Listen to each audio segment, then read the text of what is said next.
I'm glad to have you here. Follow my story until the end and comment the city you're watching from. My name is Kathleen Murphy, and I'm 66 years old.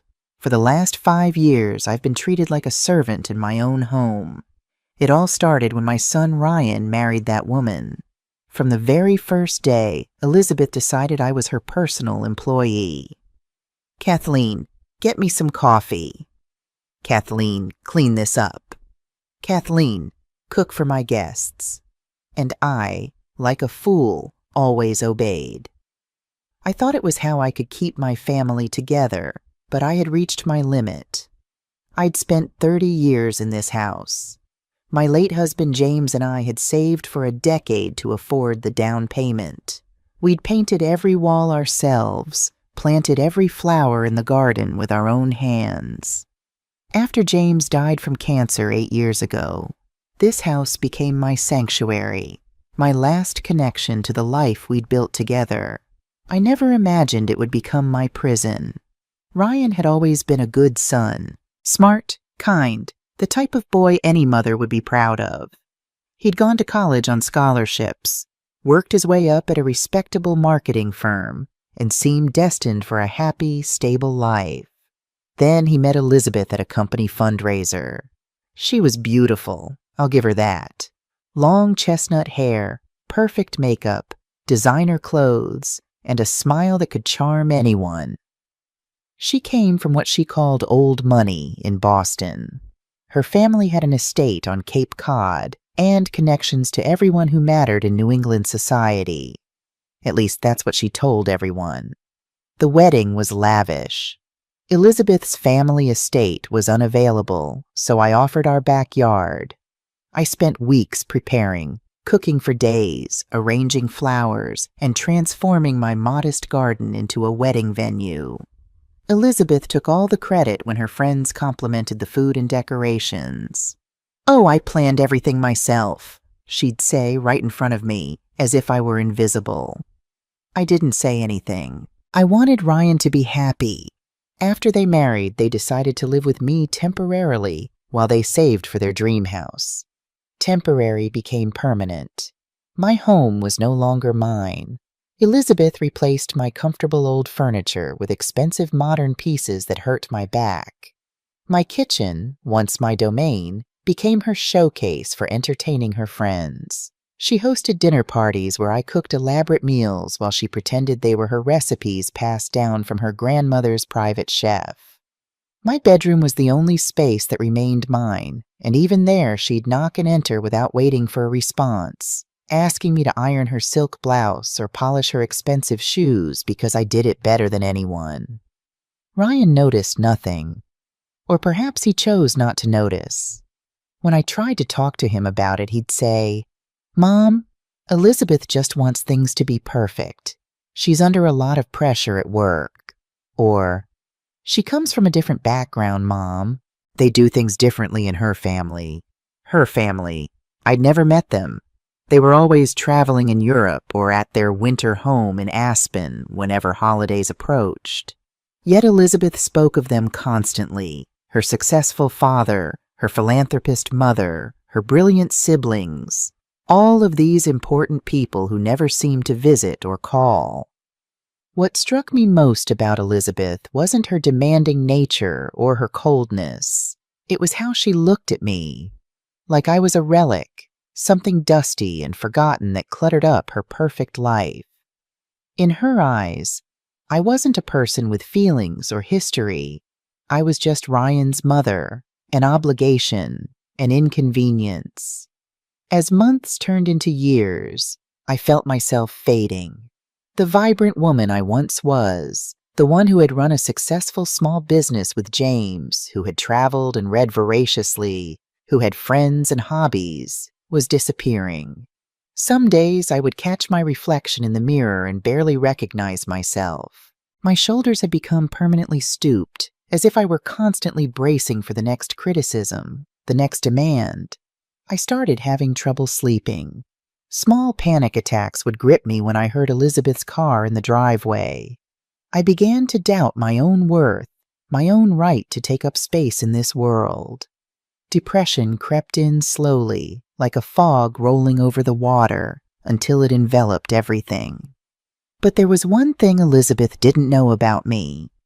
Before I was Ryan's mother, or the old lady who cooks and cleans, I had been Catherine Murphy, a woman who had survived poverty, built a business from nothing with her husband, and raised a son through countless hardships. Somewhere beneath the fog, that woman still existed, and she was watching, waiting, gathering strength. The true Elizabeth began to reveal herself in small ways. The designer clothes she claimed were family heirlooms still had price tags tucked inside when I did her laundry. The calls she claimed were from her parents seemed to make her anxious rather than happy. And occasionally, when she thought no one was listening, she would speak to someone on the phone with a distinct South Boston accent, nothing like the polished boarding school tones she affected around Ryan and me. Something wasn't right about Elizabeth Murphy, but I kept my observations to myself, watching and waiting for the moment when the truth would finally come to light. It was a Wednesday afternoon in March when I found the first credit card statement. I wasn't snooping. I was simply cleaning Ryan's home office as Elizabeth had instructed. The envelope had fallen behind the desk, and when I retrieved it, the contents spilled onto the floor. What I saw made my heart race. A credit card bill for over $7,000, all charges at high-end stores and restaurants I knew Ryan couldn't afford on his salary. This wasn't the only discovery. Over the next few weeks, as I continued to clean, I found more statements, more bills, more evidence that Elizabeth was spending far beyond their means. Designer handbags, weekend trips to New York, spa treatments, jewelry, all while Ryan worked longer hours and seemed increasingly stressed about money. "I don't understand," I overheard him say one night. "We should have more savings by now. Where's it all going?" "Investments," Elizabeth replied smoothly. "Remember those opportunities my father's financial advisor suggested?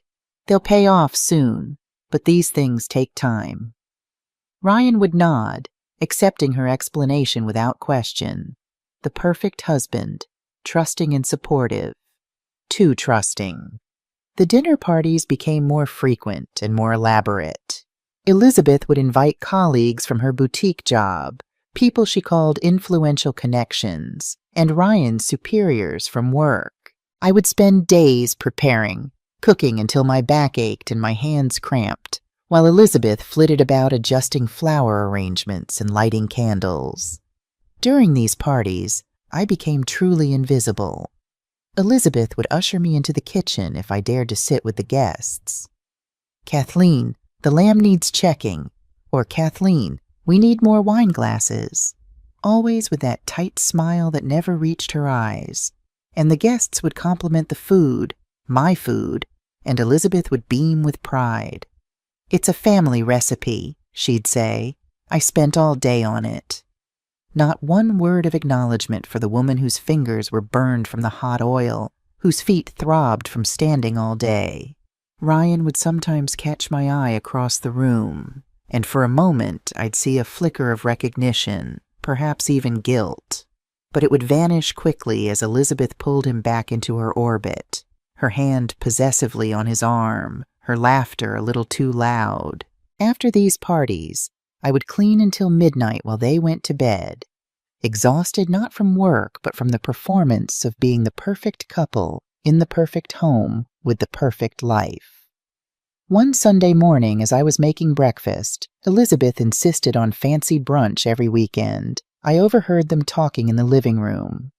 "Your mother seems depressed," Elizabeth said, her voice dripping with fake concern. "Have you noticed how she never wants to go out anymore? No friends, no hobbies. It's not healthy for a woman her age." "Mom's always been quiet," Ryan defended weakly. "I'm just concerned she's becoming dependent on us. She needs to develop her own life instead of focusing entirely on taking care of this house." The irony was so thick I nearly choked on it. Elizabeth had systematically isolated me, monopolized my time with endless chores, criticized my few remaining friendships until I stopped inviting them over, and now she was concerned about my independence? That afternoon, I found myself sitting in the park 3 blocks from home watching children play. I hadn't meant to go there. I just needed to walk, to breathe air that wasn't heavy with Elizabeth's expensive perfume. An elderly man sat down beside me, feeding breadcrumbs to pigeons. "Beautiful day," he said, not looking at me. "Yes," I replied, surprised at how rusty my voice sounded when speaking to someone outside my home. "You remind me of my daughter," he continued. "She has the same sad eyes, like someone stole her joy." I didn't respond, but tears welled up unexpectedly. When was the last time someone had really seen me? "Whoever did that to you," he said gently, "they only have the power you give them." He left after that, but his words stayed with me, echoing in my mind as I walked home. The power you give them. Had I given Elizabeth power over me? Had I surrendered my home, my dignity, my sense of self so completely that I couldn't reclaim them? That night, I stood in front of my bedroom mirror and really looked at myself for the first time in years. My hair had gone completely gray. My posture was stooped, and my eyes, the old man was right, were dull with sadness. But beneath that, I could still see traces of the woman I used to be. The woman who had survived losing her husband, who had run a business, who had raised a son on her own. "Enough," I whispered to my reflection. "Enough." I didn't confront Elizabeth the next day or the day after. Instead, I began to observe more carefully, to document, to plan.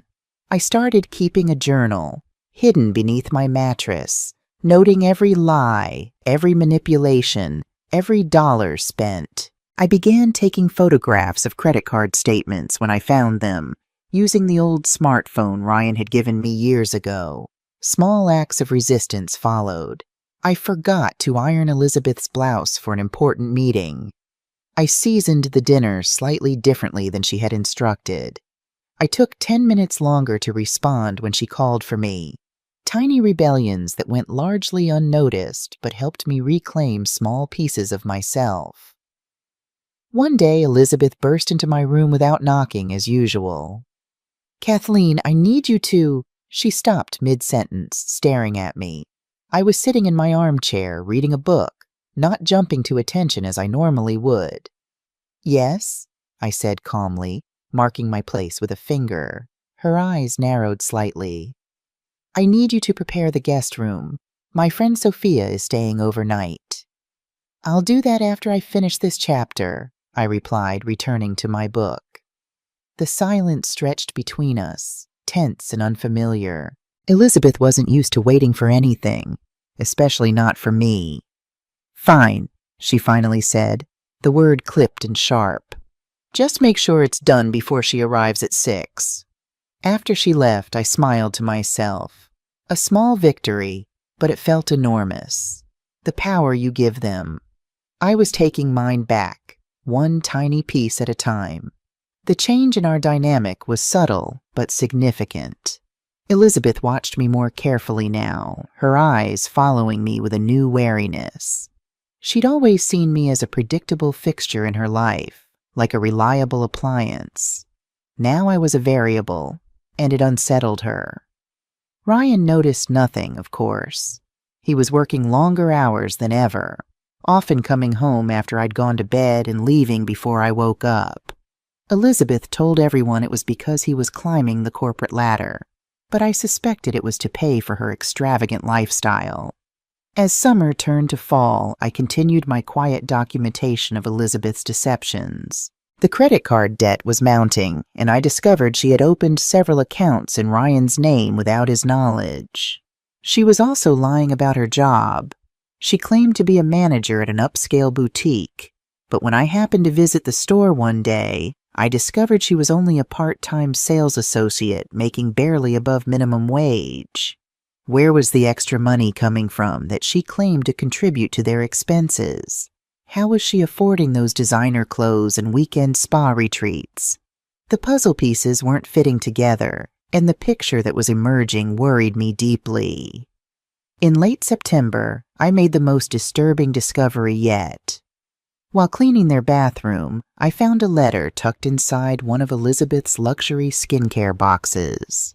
It was from a bank, discussing the potential home equity loan she had inquired about. My home. They were considering taking out a loan against my house, the house that was still in my name, the house that held every memory I had of James. My hands shook as I photographed the letter with my phone and carefully returned it exactly as I had found it. This wasn't just about designer clothes or dinner parties anymore. This was about my home, my security, my future. That night, I couldn't sleep. The walls seemed to close in around me as I imagined being forced out of my own home, or worse, watching it be sold to pay for Elizabeth's debts. By morning, I knew I needed help. Professional help. James had always handled our legal matters, working with a trusted attorney named Robert Miller. I hadn't spoken to Robert in years, but I found his business card in an old address book and made the call from a coffee shop 2 towns over, where there was no chance of running into anyone who knew Elizabeth. "Kathleen Murphy," Robert said warmly when we met at his office the following day. "It's been too long. You look," he hesitated, clearly noticing the changes in me. "Older? Sadder?" I supplied with a small smile. "Different," he said diplomatically. "What can I do for you today?" I told him everything. The credit cards, the spending, the lies, the letter about the home equity loan. As I spoke, his expression grew increasingly grave. "Kathleen, what you're describing could potentially constitute financial abuse and fraud," he said when I finished. "Opening credit accounts in someone else's name without their knowledge is illegal. And as for your house, you're certain it's still in your name only?" "Yes. I checked the deed last week. It was one thing James was absolutely firm about. The house would always remain in my name for protection." Robert nodded. "That was wise of James. It means they can't take out a home equity loan without your signature, though they may be trying to find a way around that." "What should I do?" I asked, feeling both terrified and strangely empowered at having spoken the truth aloud for the first time. "First, we secure your assets," Robert said firmly. "I'm going to help you set up new accounts at a different bank, ones that Ryan and Elizabeth have no knowledge of or access to. Then we'll review your will and other legal documents to ensure they're ironclad." He leaned forward, his eyes kind but serious. "And Kathleen, you need to consider whether you want to tell Ryan what you've discovered. He deserves to know what's happening in his name." The thought of confronting Ryan, of watching his world collapse when he learned the truth about his wife, made my stomach clench. "Not yet," I said. "I need more information. I need to understand exactly what Elizabeth is doing and why before I approach him." Robert agreed to help me gather more evidence. He recommended a private investigator, a discreet woman named Sarah, who specialized in financial fraud cases. Within a week, we had begun what Sarah called the deep dive into Elizabeth's background and activities. What we discovered was more shocking than I could have imagined. Elizabeth Miller was not from old money in Boston. She had grown up in a working-class family in South Boston, the daughter of a dock worker and a seamstress. There was no family estate on Cape Cod, no connections to high society, no trust fund. Her parents weren't traveling in Europe. Her father had died 10 years earlier, and her mother lived in a modest apartment in Dorchester.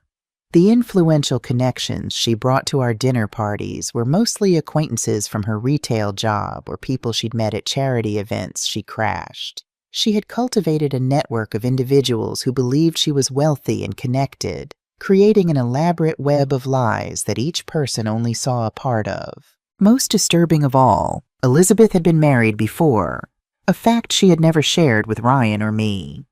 Her previous husband had filed for bankruptcy a year after their divorce, claiming his ex-wife had run up massive debt in his name. This is a pattern, Sarah explained, showing me the documentation. She targets men with good credit and earning potential but limited financial sophistication. She creates a lifestyle they can't afford but feel obligated to maintain, eventually driving them into debt. But why? I asked, struggling to understand. What does she get out of it? Status primarily, Sarah replied. Based on my interviews with people who knew her years ago, Elizabeth grew up feeling inferior because of her background. She's created this persona of wealth and sophistication and will do anything to maintain it, even if it means destroying other people's finances in the process. I thought of Ryan, working 12-hour days to support a lifestyle built entirely on lies. I thought of myself, reduced to a servant in my own home to maintain Elizabeth's illusion of privilege. There's one more thing, Sarah said, hesitating. Elizabeth has been telling people, including some creditors, that you plan to leave your house to her in your will. She's used this claim to secure several personal loans from family members and acquaintances. The revelation hit me like a physical blow. Not only was Elizabeth planning to take my house while I was alive, but she was already spending the inheritance she expected to receive when I died. "Thank you, Sarah," I said, my voice steadier than I felt. "You've given me exactly what I needed." That night, as I lay in bed listening to Ryan and Elizabeth arguing about money in hushed voices down the hall, I made my decision. I would not confront them immediately. I would not show my hand too soon. Instead, I would wait for the perfect moment. A moment when Elizabeth's deceptions would be exposed not just to Ryan, but to everyone she had been lying to. I would reclaim my home, my dignity, and my son, and Elizabeth would finally face the consequences of her actions. The opportunity came sooner than I expected, and in a form I could never have predicted. That Tuesday in December started like any other winter morning. I woke early, made coffee, and sat by the kitchen window watching snow dust the garden James and I had planted decades ago.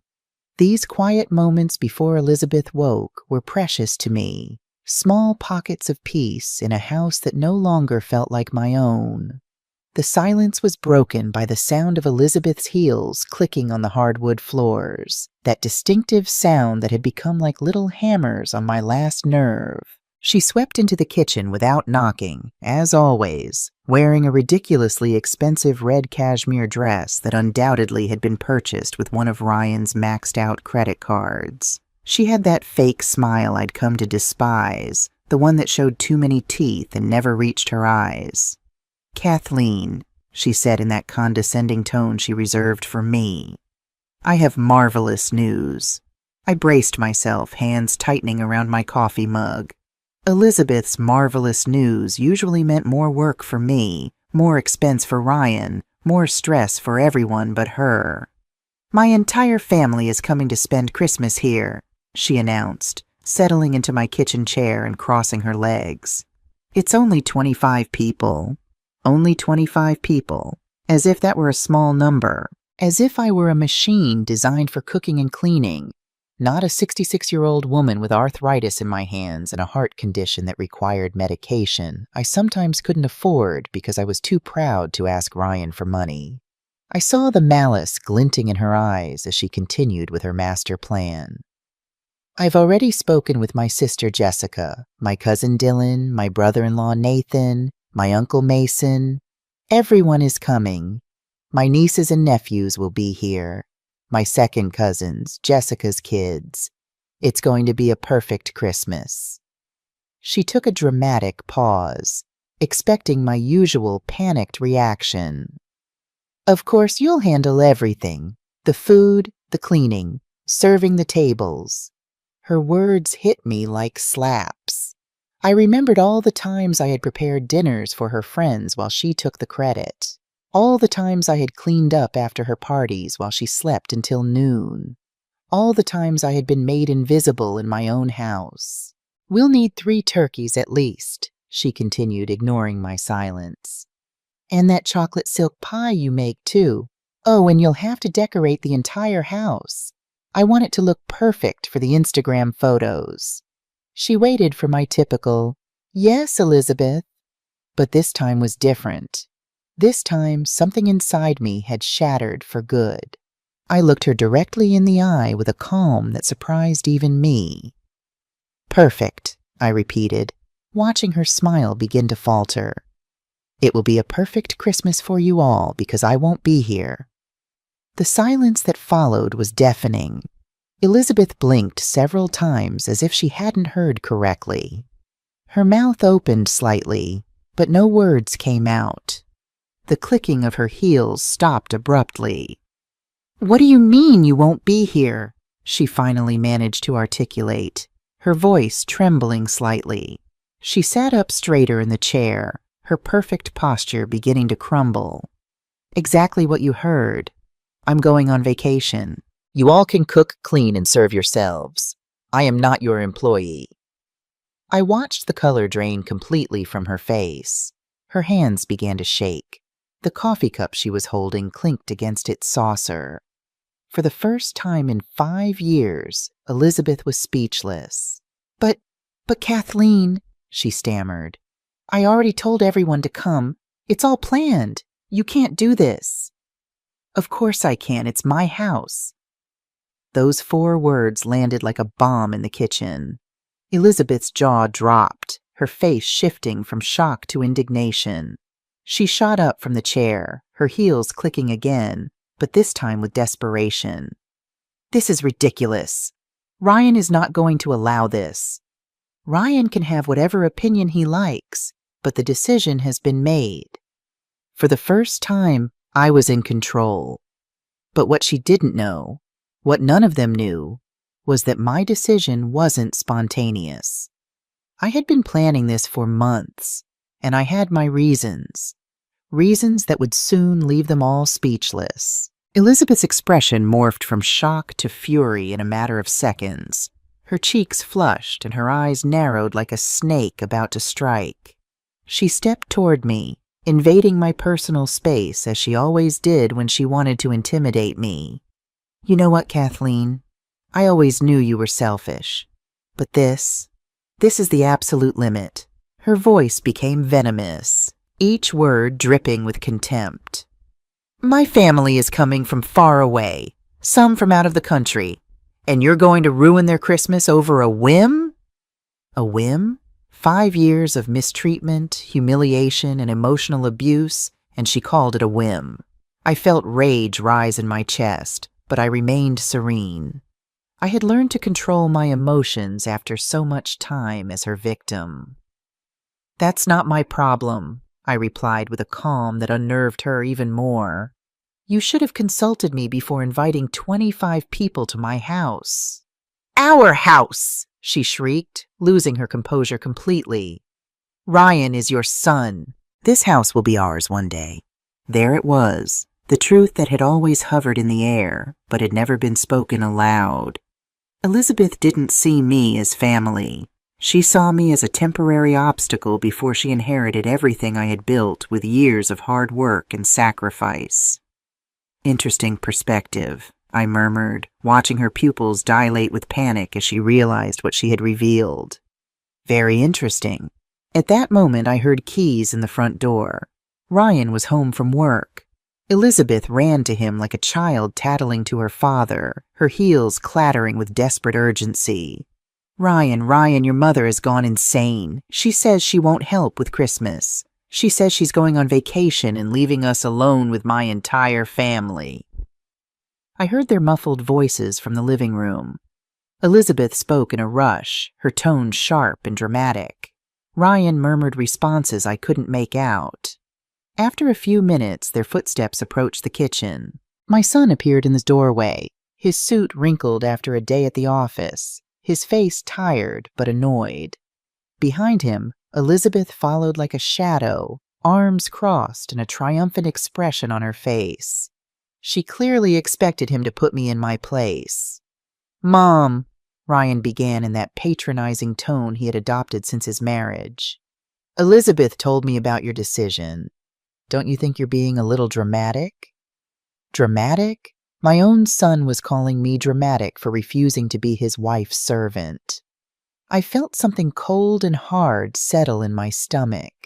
Something that had been growing for months finally crystallized in that moment. No, Ryan, I'm not being dramatic. I'm being clear. But Mom, it's Christmas.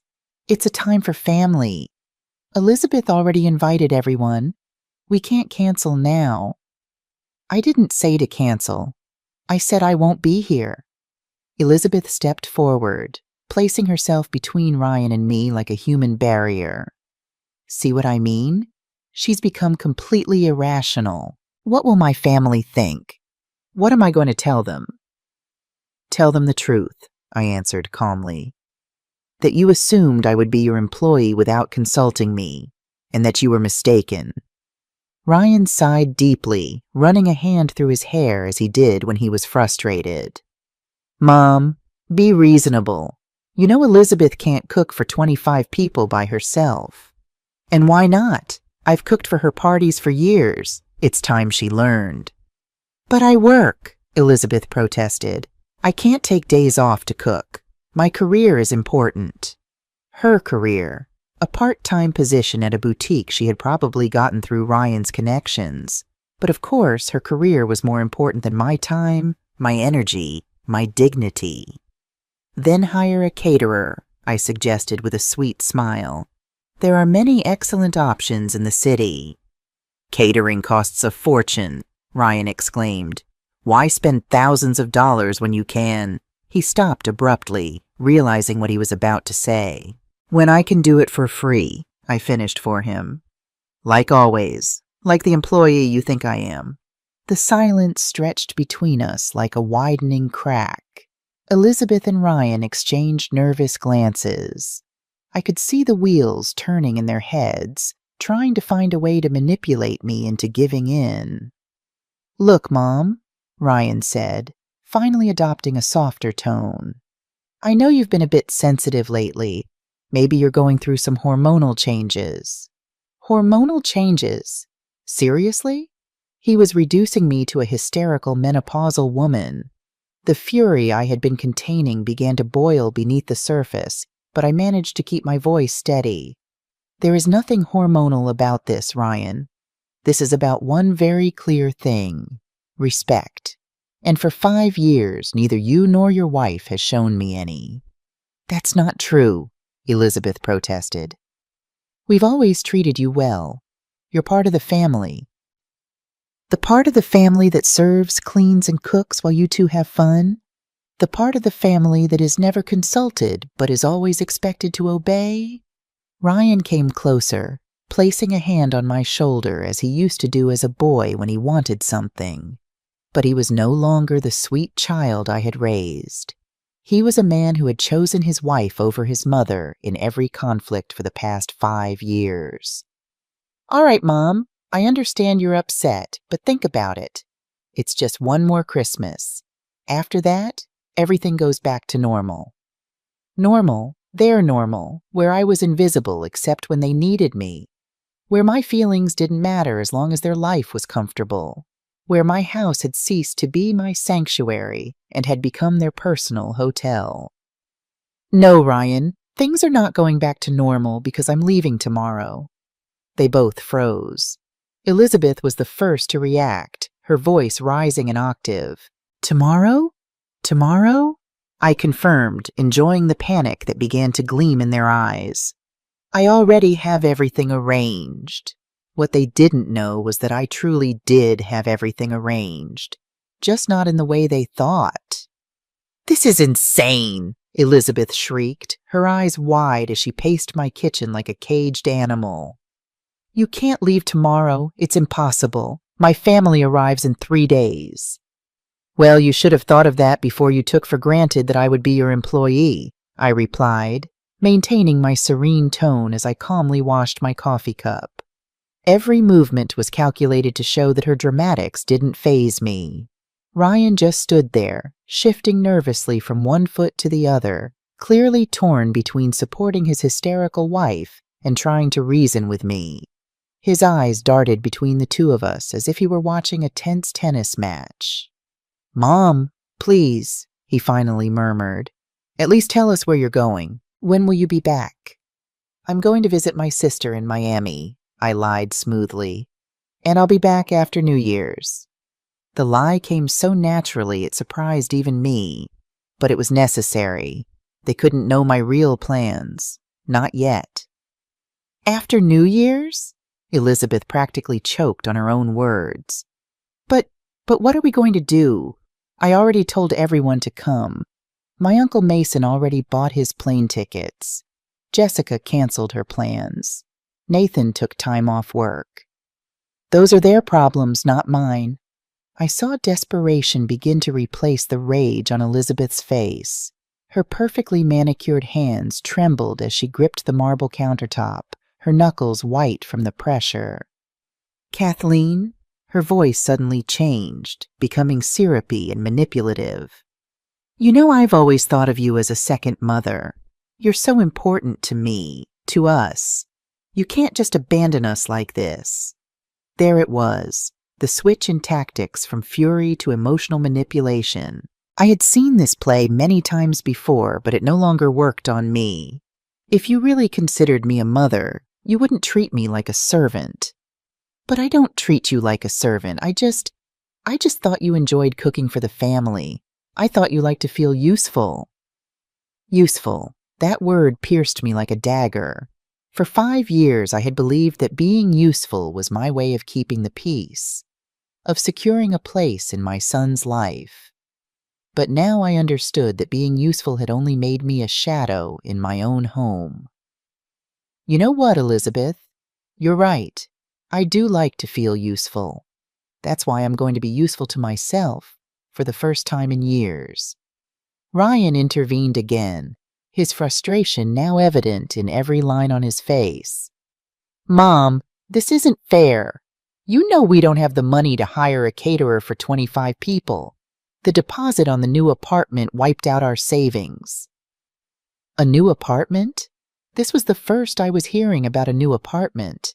My eyes narrowed as I processed this information. Since when were they planning to move? And why hadn't they told me? What new apartment? I asked, my voice laced with a dangerous curiosity. Elizabeth and Ryan exchanged a guilty look, the kind of look you share when you've just revealed something that was supposed to be a secret. Well, Ryan began, looking down at his shoes. We were going to tell you after the holidays. We found an incredible place downtown. 3 bedrooms, ocean view, a gym in the building. Sounds expensive, I observed, keeping my tone neutral, though my mind was racing. Well, yes, but it's worth the investment. And don't worry, we're not moving far. Only 30 minutes from here. 30 minutes. Close enough to keep using my house as their personal restaurant, but far enough to have their privacy. How convenient. And how do you plan to pay for it? I asked, though I already had a suspicion about the answer. Elizabeth's face suddenly lit up as if she'd found the perfect solution to all our problems. That's why it's so important that we have a perfect Christmas. My Uncle Mason is very generous when he's impressed. And my brother-in-law Nathan has connections in real estate. If everything goes well, they could help us with Ryan's business. There it was. The real reason behind the grand Christmas celebration. It wasn't about family or tradition. It was about money, about impressing wealthy relatives to get financial favors. And I was the cornerstone of their manipulation scheme. I see, I murmured, letting the silence hang as they both waited for my response. So you need your Christmas to be perfect to impress the rich family. Exactly. Elizabeth exclaimed, relieved that I finally understood the gravity of the situation. I knew you'd get it. You're so smart, Kathleen. You always know the right thing to do. The right thing. For 5 years, the right thing had been to sacrifice my comfort, my time, my dignity to make their lives easier. But now, I had a completely different perspective on what was right. You're right, Elizabeth. I know exactly what the right thing to do is. That's why my decision stands. I'm leaving tomorrow. The hope vanished from their faces like spilled water. Elizabeth began to breathe rapidly, on the verge of a panic attack. "You can't do this. You can't ruin our future over a tantrum." "It's not a tantrum. It's a well-thought-out decision." "But what will my family think when they arrive, and there's no one here to receive them? What will they think when they see there's no food prepared?" "They will think that their niece invited them without having the capacity to be a host, and they will be correct." Ryan stepped closer, his desperation now palpable. "Mom, please, if you really need a vacation, we can postpone it. After New Year's, you can go wherever you want, for as long as you want. We'll pay for your trip, the hotel, everything." They'd pay for my trip? With what money? I wondered if they had just said the apartment deposit left them with no savings. But it didn't matter. Their offer was 5 years too late. "The offer is tempting, Ryan, but my decision is made." "This is emotional blackmail," Elizabeth burst out, her mask of sweetness finally falling away completely. "You're using our situation to manipulate us." Emotional blackmail. The words hung in the air like an unwitting confession. Because if I was engaging in emotional blackmail by refusing to be their free employee, what had they been doing for 5 years? "You know what emotional blackmail is, Elizabeth? It's making me feel guilty every time I don't want to cook for your friends. It's telling me that a good mother-in-law always puts the family first when I refuse to clean up after your parties. It's assuming my plans don't matter because I'm retired and have nothing better to do." Every word was a bullet that hit its mark. I saw them both flinch slightly with each accusation because they knew it was true. All of it was true. That's not the same thing," Elizabeth stammered, but her voice had lost all its previous force. "You're right. It's not the same. Because what you two have done is much worse. You have taken my generosity for granted for years."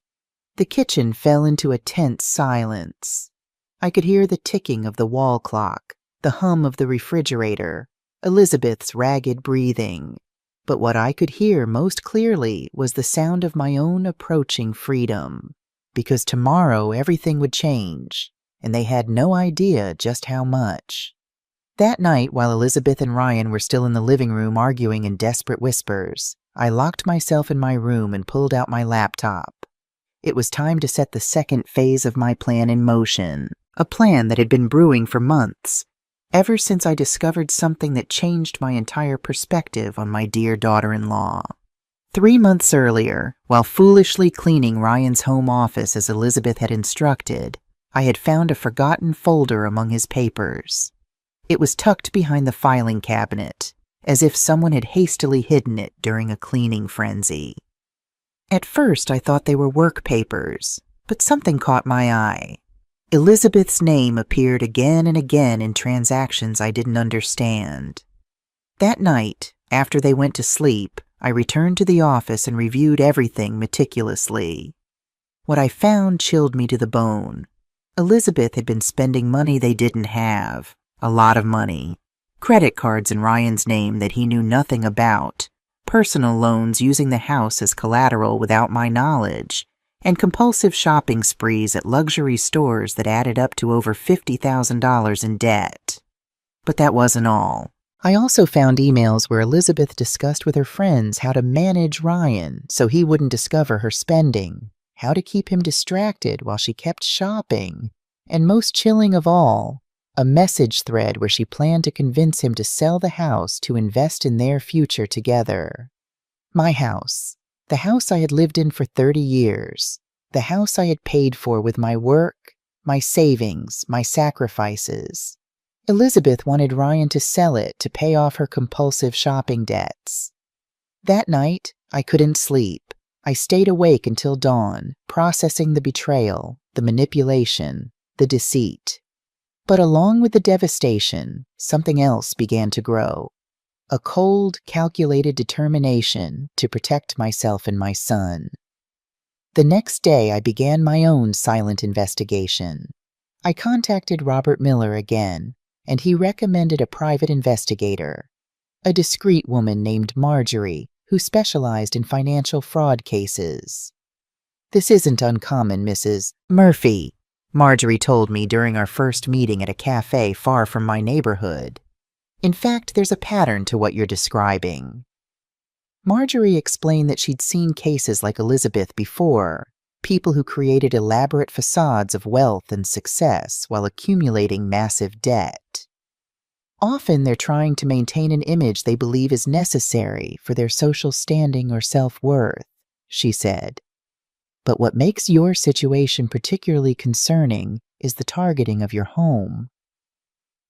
Over the next few weeks, Marjorie uncovered a pattern of deception that went far beyond what I had imagined. Not only was Elizabeth a compulsive spender, but she had also been lying about her job at the boutique. She worked part-time, barely making minimum wage, but had been telling Ryan she earned 3 times that amount. The extra money for her personal expenses came from secret credit cards and loans. Most disturbingly, Elizabeth had been telling her relatives that we were much wealthier than we actually were. She had told them that Ryan had a thriving business, that I had a considerable fortune, and that our house was worth twice its actual value. All lies to maintain her image as a successful, well-married woman. What's most concerning, Marjorie said, showing me printed screenshots of emails, is her communication with her family about financial assistance. The emails revealed Elizabeth had been setting up her relatives, particularly her Uncle Mason, to invest in a business venture with Ryan, using my house as collateral. The business didn't exist beyond a few hastily created documents that made it appear legitimate. She's essentially planning a long con, Marjorie explained. Get the relatives to invest based on false information about your family's wealth, use the investment money to temporarily cover her tracks, then convince Ryan to sell the house when the business inevitably fails. But why? I asked, struggling to understand the depth of the deception. Why create such an elaborate lie? Marjorie's expression was sympathetic, but firm.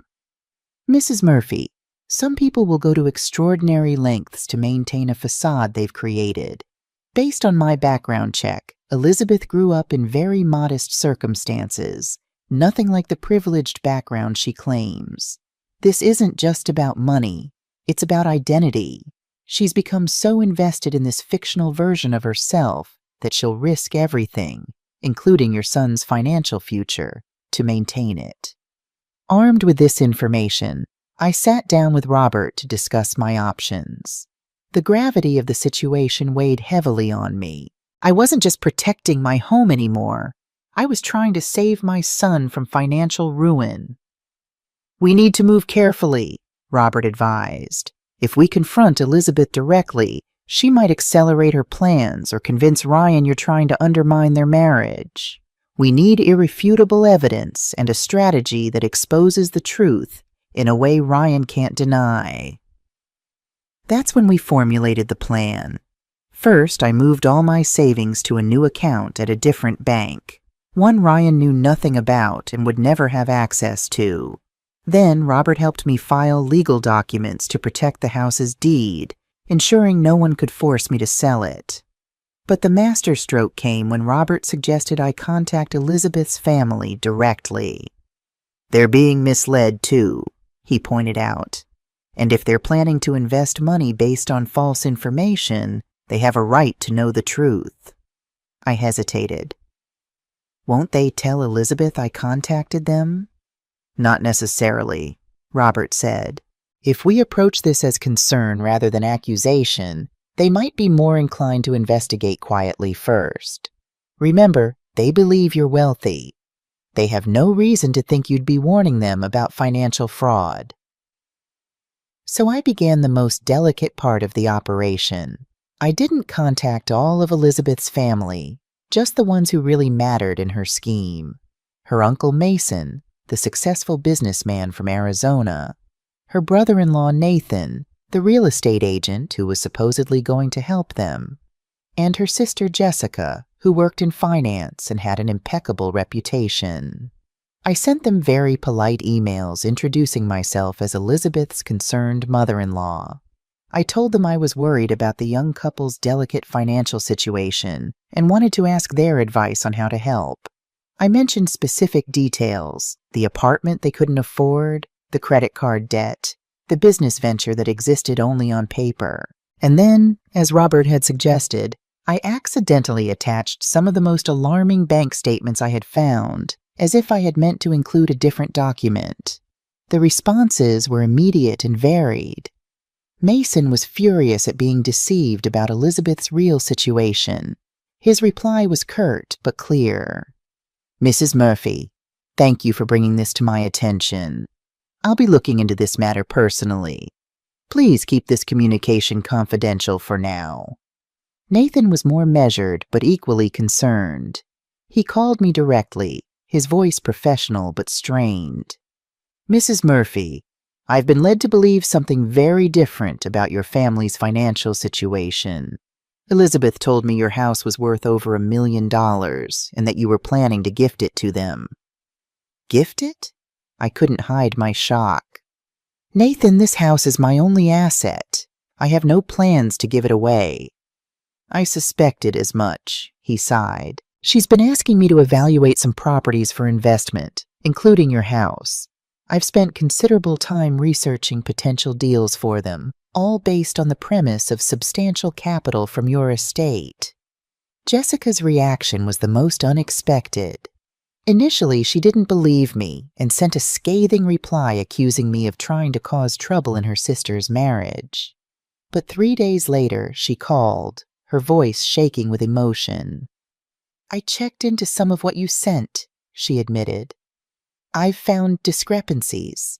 Elizabeth told us you were planning to make her the beneficiary of your will.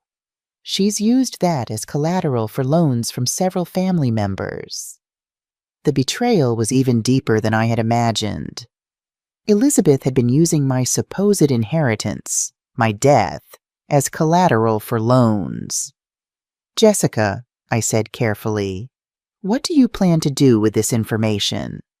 There was a long pause on the line. "We're coming for Christmas," she finally said. "All of us, but not for the celebration Elizabeth thinks. We need to have a family meeting about this. And Mrs. Murphy, thank you for your courage in bringing this to our attention."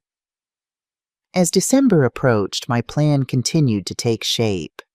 The best part was that none of Elizabeth's family had said anything to her yet.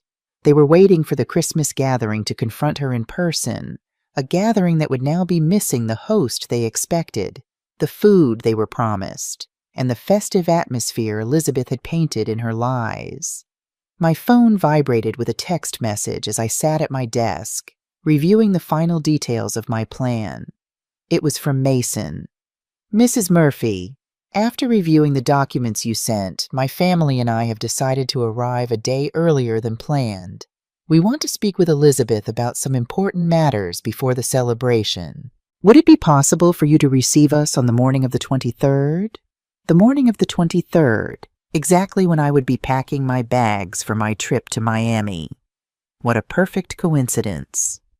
"Of course, Mason," I replied quickly. "It will be a pleasure to have you. However, I must inform you that I will be leaving for a trip that same day, so Elizabeth and Ryan will be your hosts." His response came in seconds. "Perfect. That will be exactly what we need." I closed the laptop and lay back in bed, smiling in the dark. For 5 years, I had been the silent victim, the submissive mother-in-law, the free employee. But all that time I had been observing, learning, understanding how my daughter-in-law really worked. Elizabeth thought she was so smart, so manipulative, so clever. But she had gravely underestimated the older woman who cleaned up her messes. She had assumed my age, and my apparent meekness meant I was helpless. The next evening, as I was preparing a simple dinner, my last cooking duty in this house for a while, my phone rang. It was Jessica again. "Mrs. Murphy," she began without preamble, "I've been doing more digging, and the situation is worse than we thought. Elizabeth has been telling people that Ryan is about to be made partner at his firm." "Partner?" I nearly dropped the phone. "He's a mid-level account manager with no prospects for partnership anytime soon." "That's what I suspected," Jessica sighed. She's been building this narrative of success that doesn't exist.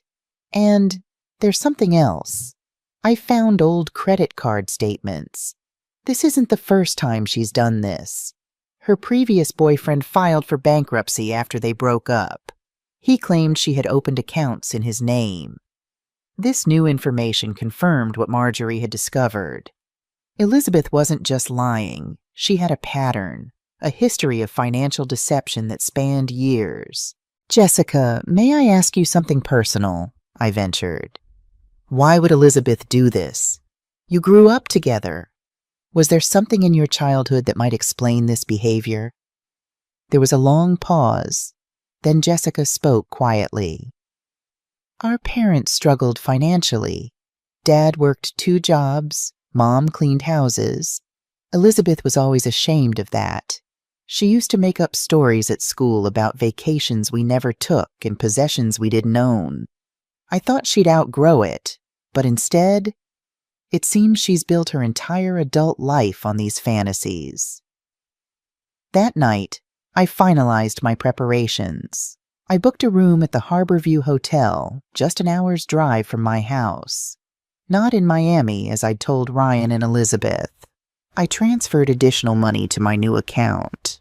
I printed copies of all the evidence I had gathered and placed them in a folder for Robert. And then I did something that gave me particular satisfaction. I emptied the pantry and the refrigerator of everything except the most basic items. If Elizabeth wanted to host a lavish Christmas dinner, she would have to go shopping herself. I also locked away all my good china, my elegant tablecloths, and my Christmas decorations in my bedroom.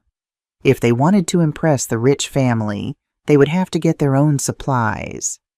My final touch was to cancel the cleaning service that came twice a week, a service that I paid for, but for which Elizabeth always took credit for maintaining a perfectly kept house. Starting now, she could experience what it really meant to keep a house clean on her own. Tomorrow would be the day everything changed. And I was ready. At 6:00 the next morning, my alarm clock sang like the anthem of freedom. I got up with an energy I hadn't felt in years. I showered peacefully, selected my most comfortable clothes, and began to pack my bags. Every garment I folded was another step toward my independence.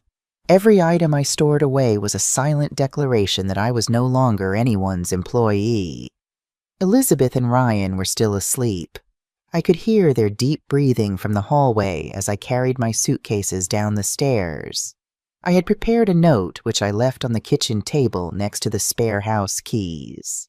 "Have decided to leave early for my trip. The house is in your hands. Enjoy your perfect Christmas, Kathleen."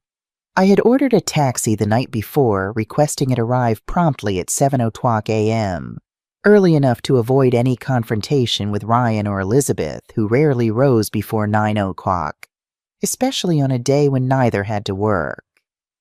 As the driver loaded my bags, I took one last look at the house where I had lived for 3 decades.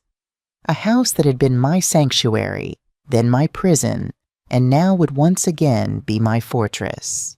Because even though I was leaving temporarily, this was still my house, and I had every intention of reclaiming it completely.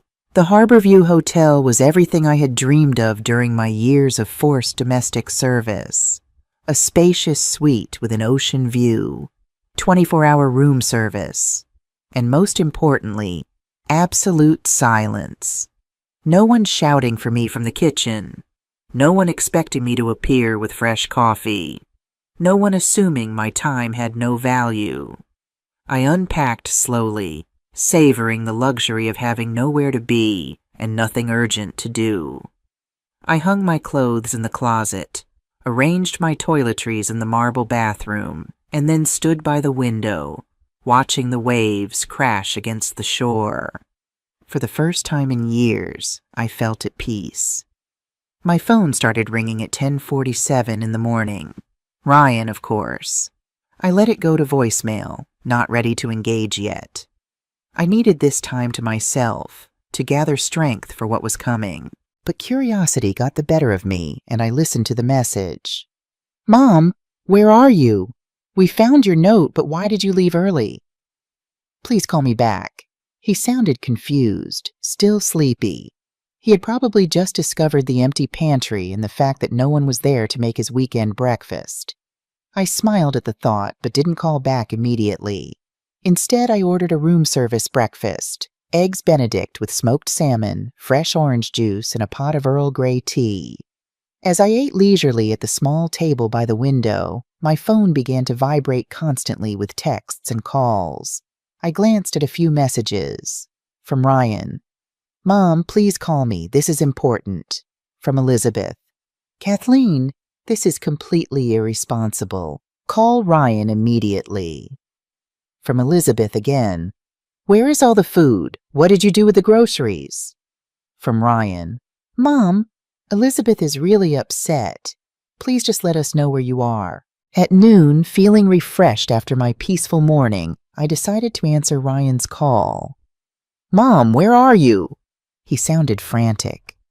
"We've been calling for hours." "Good afternoon, Ryan," I replied calmly. I decided there was no point in prolonging the inevitable. You two have a lot to do to prepare, and I'm very much looking forward to some rest. "But Mom, this is so sudden." "Elizabeth is, well, she's pretty upset." Upset. What a diplomatic way to say she was having a full-blown panic attack at the realization that she would actually have to take charge of her own life. I'm sure she'll manage perfectly. After all, she's a very capable woman. There was a long pause. I could hear voices in the background. Elizabeth speaking in a rapid, hysterical tone. "Could you at least tell us where you are in case of an emergency?" "I am safe and in a good place. That's all you need to know." "Mom, please. I know you're angry, but this is extreme. Elizabeth's family arrives in 2 days, and we don't know how—" "Ryan," I interrupted him firmly. "You are 32 years old. Elizabeth is 29. You are fully functional adults. I am certain you can solve your own problems without relying on a 66-year-old woman." Another pause. This one longer. "Fine," he finally sighed. "But promise me you'll be okay." "And when are you coming back?" "I'll be back when I'm ready. Enjoy your Christmas." I hung up before he could insist further. I immediately put my phone on silent mode. I knew the next few hours would be a constant bombardment of desperate calls and messages, but I had waited 5 years for this moment of peace. I wasn't going to let them ruin it. I ordered lobster thermidor from room service for lunch, something I would never have cooked for myself at home because it would have seemed too extravagant by the standards of austerity Elizabeth had imposed in my own house. As I ate slowly, savoring every bite, my phone blinked constantly with silenced notifications. The best part was yet to come, because tomorrow morning, exactly as I had calculated, Elizabeth's family would begin to arrive. They would not find the perfect Christmas she had promised them. Instead, they would find the raw reality of who the woman who had been living on lies for years truly was. At 3:00 in the afternoon, I finally checked my messages. There were 17 missed calls from Ryan, 31 from Elizabeth, and an avalanche of texts, escalating from confusion to pleading to outrage. But the message I was really interested in had arrived from Mason at noon. "Mrs. Murphy, my family and I will arrive tomorrow at 8:00 in the morning, as agreed. We look forward to meeting you personally and having that important conversation with Elizabeth. Thank you for your hospitality." Hospitality. If only he knew that by 8:00 tomorrow, the only hospitality they would find would be Elizabeth trying to explain why the house was empty, why there was no food, and why the generous mother-in-law she had boasted so much about had mysteriously disappeared. I replied to Mason, "I regret to inform you that I had to move up my trip due to unexpected family commitments. Elizabeth and Ryan will be delighted to host you. I'm sure you will have much to talk about." His response was immediate. "I understand perfectly. In fact, this might be for the best. Some conversations are better in private." "Private?" Exactly what they needed, a private conversation between a woman who had been lying for years and a family that finally knew the truth about her financial deceptions. That afternoon, as I enjoyed a massage at the hotel spa, I allowed myself to imagine the scene that would unfold the next morning. Elizabeth and Ryan waking up in a panic, making a last-minute run to the grocery store, desperately trying to create the illusion of hospitality they had promised. And then at 8 o'clock sharp, the sound of the doorbell announcing the arrival of the family who had come to collect on past due accounts. I couldn't help but smile as the masseuse worked on the knots of tension that had been in my shoulders for 5 years, knots that were finally beginning to unravel one by one, just like Elizabeth's lies. The morning of the 23rd dawned with a clear sky, and my phone exploded with calls. I woke to the first call from Ryan at 6:30 in the morning. I didn't answer. While I leisurely ate my eggs Benedict with smoked salmon on the Sweets Terrace, I decided to check the voicemails. The first was from Ryan. "Mom, please pick up. Elizabeth is hysterical. We don't know what to make for breakfast for 25 people. The grocery store doesn't open until 8, and the family arrives at exactly that time. We need help urgently. Please, please call us." The second was from Elizabeth, her voice completely broken. "Kathleen, I know you're mad at me and I get why, but please don't make me look bad in front of my family. They traveled from so far away. My Uncle Mason came from Arizona. Jessica canceled important plans. I don't know how to cook for this many people. I don't even know where to start. I promise we'll talk later and fix everything, but right now, I desperately need your help." The third message was even better. Elizabeth again, now sobbing. "Kathleen, I just checked the pantry and the refrigerator. Everything is empty. Why is there nothing? How am I supposed to feed my family? Where is the good china? Where are the Christmas tablecloths? Please, at least just tell me where you put everything. Just that, please." Ah, yes. The dawning realization that running a household requires planning, effort, and actual money. The tardy understanding that food doesn't magically appear in refrigerators, that tables don't set themselves, that decorations don't install themselves by magic. But the message I was truly waiting for arrived at 7:15 in the morning. It was from a voice I didn't recognize, but it spoke with authority. "Mrs. Murphy, this is Mason, Elizabeth's uncle. We arrived at the airport early and decided to come straight to your house. We expect to be there in 15 minutes. I'm very much looking forward to meeting you and having that conversation we've been planning." Perfect. They would arrive at the peak of Elizabeth and Ryan's panic. At 8:20, my phone rang. This time I answered. "Mom?" Ryan's voice was trembling on the verge of a nervous breakdown. "Can you talk?" "Good morning, Ryan. Of course I can talk. How is your morning going?" "Mom, please don't do this. Elizabeth's family just arrived and we have nothing to offer them. Literally nothing. Elizabeth is crying in the bathroom, and I don't know what to do. Have you explained the situation to them?" "What situation? How do I explain that my mother decided to go on vacation right when we needed her most? When they needed me most. Not when I needed respect or understanding or a simple thank you for 5 years of service. Only when they needed me. Tell them the truth, Ryan, that for 5 years you took it for granted that I would be your unpaid domestic servant, and that I finally decided I deserved a vacation." There was a pause. I could hear voices in the background, a mix of panic and confusion. Someone was speaking sternly, probably Mason asking where the main hostess was.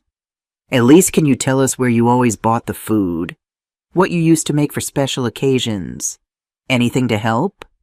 "Ryan, I didn't always buy anything. I planned for weeks in advance. I researched recipes, made detailed lists, compared prices, and dedicated entire days to preparation. It wasn't magic. It was work. A lot of work."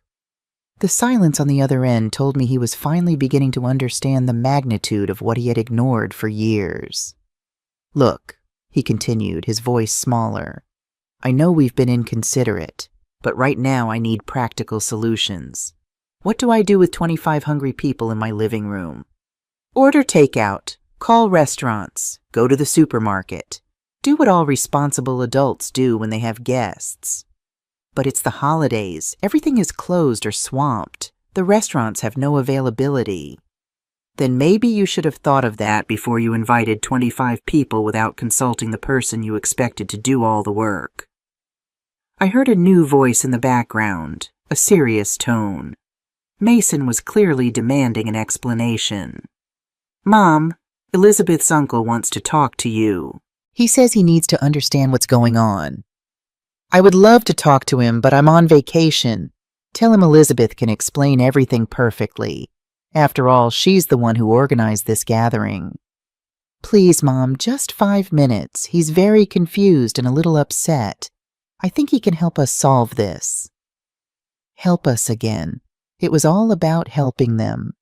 It was never about what I needed, what I deserved, or how they had made me feel for years. "Ryan, listen to me very carefully. For 5 years, every time you needed something, I was there.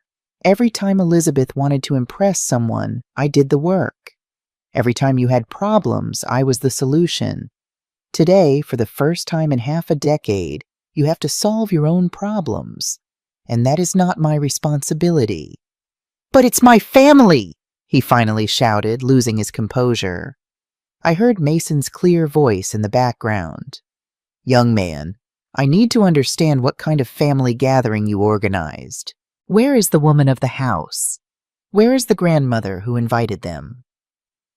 Mason had clearly understood from his conversations with Elizabeth that I was the matriarch who organized these events, the main hostess, the person responsible for the family's hospitality.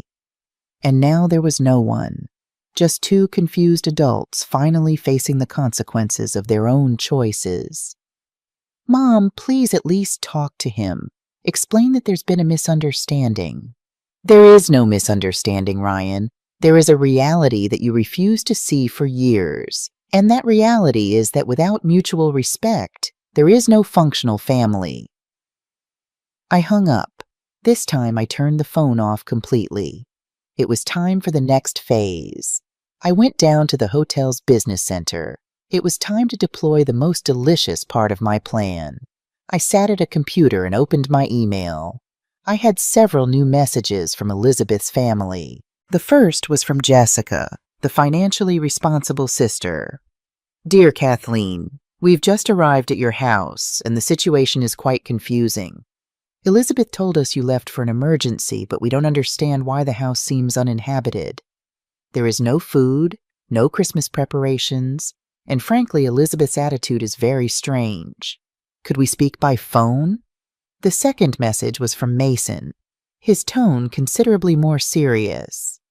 "Mrs. Murphy, I respect that you had to travel for an emergency, but I need to understand what is happening in this house. Elizabeth cannot coherently explain why the food she promised is not here, why there are no Christmas decorations, or even why she did not know you would be gone. This does not align at all with the family picture she painted for us. Please contact me urgently." Perfect. It was exactly the opening I had been waiting for. I replied to both emails with a carefully constructed message. "Dear Jessica and Mason, I deeply apologize for the confusion. I was forced to move up my trip due to circumstances I would rather not discuss over email. However, I believe it is important for you to understand Elizabeth and Ryan's true situation before continuing with any Christmas plans. The documents I previously sent you reflect only part of the financial reality. If you truly wish to help Elizabeth, I suggest you have a very frank conversation with her about her spending habits and her unrealistic expectations regarding family support. Sincerely, Kathleen." I sent the message and waited. I didn't have to wait long. 20 minutes later, my hotel room phone rang. It was the front desk. "Ma'am, you have a long-distance call. Mr. Mason says it's urgent." Put him through, please. Mason's voice was tense but controlled. Mrs. Murphy, thank you for taking my call. I need to ask you some direct questions about my niece. Of course, Mason. I'm all ears. First, is it true that Elizabeth has been asking you to cook and clean for all her family gatherings? That is correct. For the last 5 years, every time you have visited or she has had guests, I have handled all the preparations. And when she told us about the elaborate dinners and perfect events, was she organizing them or were you? I planned everything from scratch. Elizabeth took the credit. There was a long pause. I could hear voices in the background. Clearly Mason arguing with someone. Second question. The financial statements you sent us, are they real? Completely real. I obtained them directly from my son's personal files. And Elizabeth knows you discovered her debts. Until today, she had no idea that I knew about her secret spending or her lies about her income. I see. His voice had turned to ice. One more question. Why did you decide to leave at this exact moment? Because I grew tired of being treated like a domestic servant in my own house. Elizabeth assumed I would cook for 25 people without even asking if I was available or willing. The silence that followed was long and tense. Finally, Mason spoke, his voice dripping with disappointment and contained anger. Mrs. Murphy, my family owes you an apology. Elizabeth has been lying to us for years. She painted a picture of you as a prosperous family where she was the perfect organizer. She asked us for financial help to expand Ryan's business when apparently the money was to pay off her compulsive shopping debts. I'm afraid so. And we, like fools, were ready to help because we believed she had proven herself to be responsible and successful, when in reality, you have been the one keeping everything running while she took the credit. Well, now we know. And let me tell you, my family does not tolerate this kind of deceit. Elizabeth is going to have some very serious explaining to do. Mason, if I may suggest something, please. I think it would be beneficial for Elizabeth to face the natural consequences of her decisions. She has lived in a bubble of privilege where others solved her problems. Perhaps it's time for her to learn to be truly independent. I completely agree. In fact, I have some news for her that is going to change her perspective drastically. The supposed financial support she was expecting from the family for her husband's business, well, that was entirely dependent on her demonstrating fiscal responsibility and transparency. After seeing these documents in the current situation, I can assure you there will be no support. My smile widened. I understand, but there's more. Yes, my brother-in-law Nathan, who was going to help them with real estate connections, is also very upset. Apparently, Elizabeth had asked him to evaluate some properties for investment, including the house where you live. Did you know about this? This was new. I hadn't known Elizabeth had gone so far as to ask Nathan to evaluate my house for a sale. No, I did not know that. Well, Nathan is furious. He invested time and resources based on false information. He feels completely deceived. Mason paused. Which brings me to my main point. My family has decided that this perfect Christmas is going to become a family intervention. Elizabeth will have to explain every lie, every deception, every manipulation. A family intervention. This was even better than I had planned. Not only would Elizabeth have to face the logistical disaster of her party, but she would also have to account for years of deceit before her entire family. And what about the other relatives? They are all aware of the situation now. For dinner tonight, the whole family will know the truth about Elizabeth. And does she know? Not yet, but she's about to. I could hear voices rising in the background. Things were clearly escalating at my house. Mrs. Murphy, I have to go deal with this situation, but I want you to know that my family respects you enormously for enduring this for so long and for having the dignity to walk away. Thank you, Mason. That means a great deal to me. One more thing. When you are ready to return, we hope to meet you properly. The real Kathleen, not the employee Elizabeth pretended you were. It will be a pleasure. I hung up and leaned back in my chair, feeling a deep, warm satisfaction. At my house, Elizabeth's world of lies was crumbling piece by piece, exactly as I had planned. That evening, I hired a discreet car service to take me for a drive through my neighborhood just to observe from a safe distance. The scene I found surpassed my wildest expectations. There were several rental cars parked haphazardly, and multiple grocery bags were scattered on the front porch, clearly abandoned mid-crisis. It was like watching a telenovela in real time, only 1,000 times more satisfying. My phone vibrated. It was a text from Jessica. "Mrs. Murphy, could you call me? I need to ask about additional documents." I called immediately. "Mrs. Murphy," she said, her voice tense. "I'm reviewing my sister's financial situation, and it's worse than we thought. I just discovered she has been using Ryan's name and credit information to open accounts he doesn't know about. This could be considered identity fraud." This was new information. "Does Ryan know?" "We just told him an hour ago. He's in shock. He keeps saying it must be a misunderstanding." "Jessica, I have to ask something delicate. Did you know Elizabeth told your family that I was considering making her the beneficiary of my will?" The question hit me like a lightning bolt. "What?" "Yes. She told us you were planning to leave her the house and a significant part of your savings. She used that as collateral for some of the loans she took out from family." The betrayal was even deeper than I had imagined. "Jessica, I can assure you that is completely false. My will does not include Elizabeth as a beneficiary of anything." "I imagined so, but she used that story to borrow over $20,000 from some of our cousins. $20,000 in debt that I was supposedly going to cover with my death. It was so twisted, so maliciously calculated."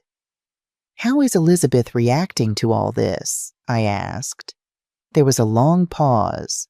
"She's in complete denial. She keeps insisting it's all a misunderstanding, that you're being vengeful because you felt left out of the Christmas plans." Of course, even when confronted with irrefutable evidence, Elizabeth was still trying to play the victim.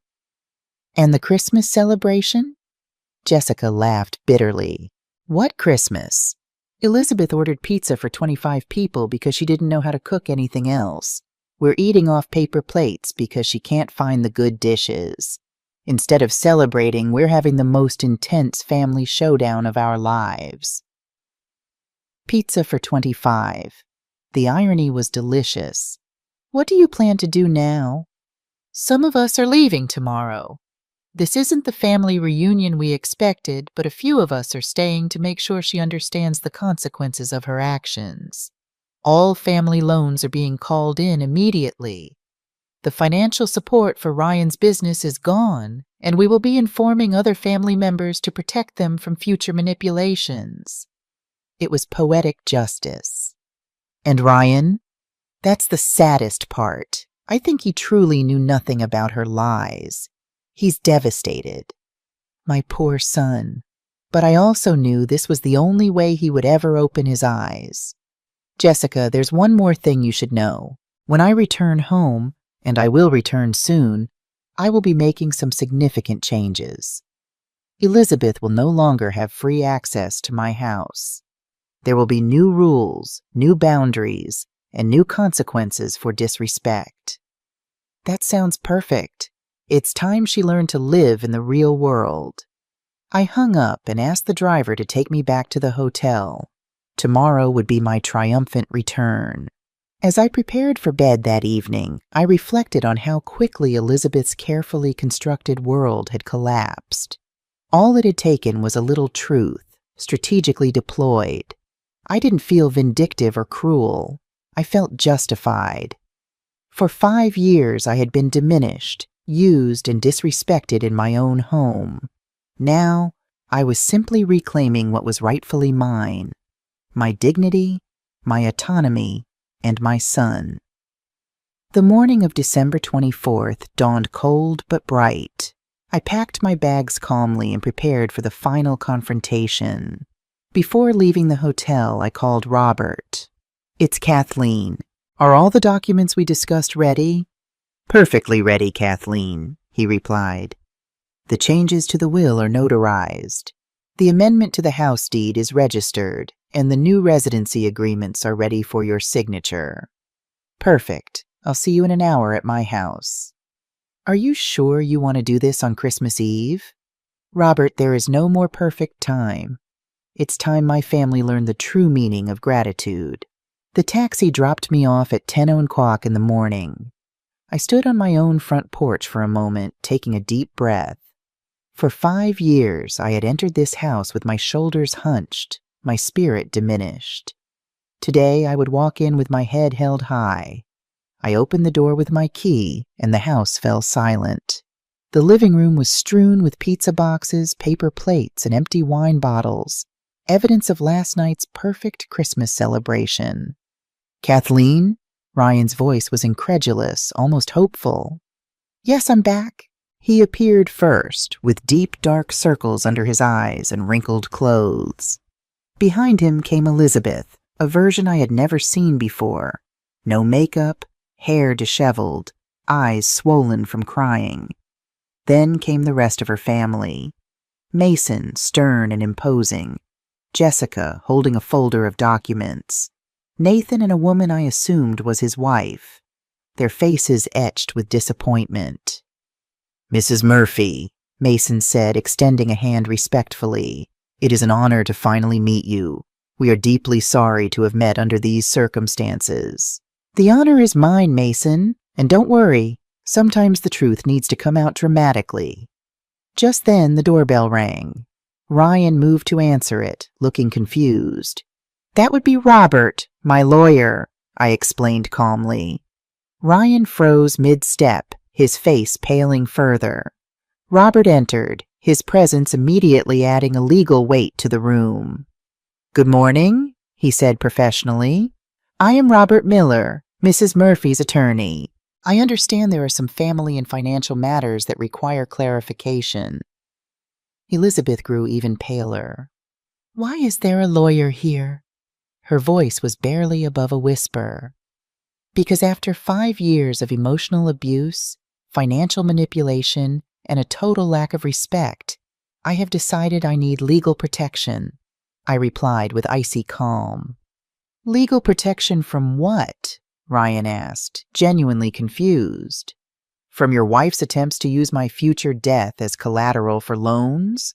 From her plans to convince you to sell my house to pay off her compulsive shopping debts?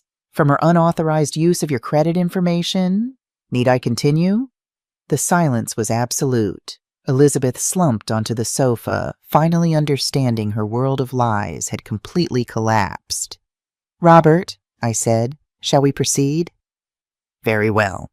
First, the testament changes. Mrs. Murphy has amended her will to ensure that the ownership of this house can never be sold or mortgaged without her explicit consent, even after her death. The house will be transferred into a family trust that protects Ryan's interests, but prohibits any financial speculation." Elizabeth began to cry silently. Ryan looked shocked, but also for the first time, genuinely ashamed. "Second," Robert continued, "the new terms of residency. Elizabeth no longer has unrestricted access rights to this property. Any visit must be coordinated in advance and approved by Mrs. Murphy." "What does that mean exactly?" Ryan asked, his voice trembling. "It means your wife can no longer walk into my house whenever she pleases, give orders about my food and my time, or assume I will be her domestic servant." "Mom, I never knew that she—" "You never knew? In 5 years, you never noticed that every time you had guests, I did all the work while she took the credit? You never wondered why your wife never cooked or cleaned, but always talked about what a perfect hostess she was?" Ryan bowed his head, finally confronting years of willful blindness. Mason approached Elizabeth, his voice heavy with paternal disappointment. "Elizabeth, our family gave you opportunities, trust, and support based on lies. You made us unwitting accomplices in your disrespect toward a woman who deserved our admiration, not our contempt. Uncle, I never wanted. You never wanted what? To lie about your income? To commit identity fraud? To promise inheritances that weren't yours to give? To treat your mother-in-law like a servant? Elizabeth had no answer. There is one more thing, I continued, looking directly at Elizabeth. You will pay back every penny you borrowed using lies about my supposed inheritance. You will personally apologize to every family member you deceived. And you will learn to live within your actual means, not in the fantasy you built at my expense. And if she doesn't, Jessica asked, then she will face the appropriate legal consequences for identity fraud and fraudulent obtainment of credit. Robert finished, closing his briefcase. I addressed the entire family gathered in my living room. For 5 years, I sacrificed my dignity because I thought I was keeping the family together. But I learned something important. A family built on disrespect and manipulation is not a family at all. It is a toxic structure that hurts everyone involved. I looked specifically at Ryan. Son, I love you, but you have to decide what kind of man you want to be. One who allows his wife to abuse his mother, or one who defends respect and honesty in his family. Finally, I looked at Elizabeth. And you have to decide if you want to be a responsible adult who faces the consequences of her actions, or continue to be a manipulative child who expects others to solve the problems she creates. The clock struck noon on Christmas Eve. Now, I said with a smile I had been saving for months, those who wish to stay for a Christmas based on honesty, respect, and real gratitude are welcome.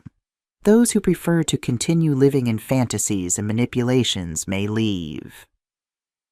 For the first time in 5 years, I was in total control of my house, my life, and my future. And I had never felt a freedom so sweet. The hours that followed were a whirlwind of emotions and confrontations. Elizabeth fled upstairs, locking herself in the guest bedroom. Ryan sat motionless at the kitchen table, staring at the stack of credit card statements and loan documents Jessica had compiled. Mason and Nathan conferred quietly in the corner, occasionally throwing disappointed glances toward the staircase. I moved through my house with newfound authority, straightening furniture, gathering trash, reclaiming my space inch by inch. No one tried to stop me or tell me what to do. It was as if a spell had been broken, and everyone could finally see the reality that had been hidden beneath Elizabeth's web of lies.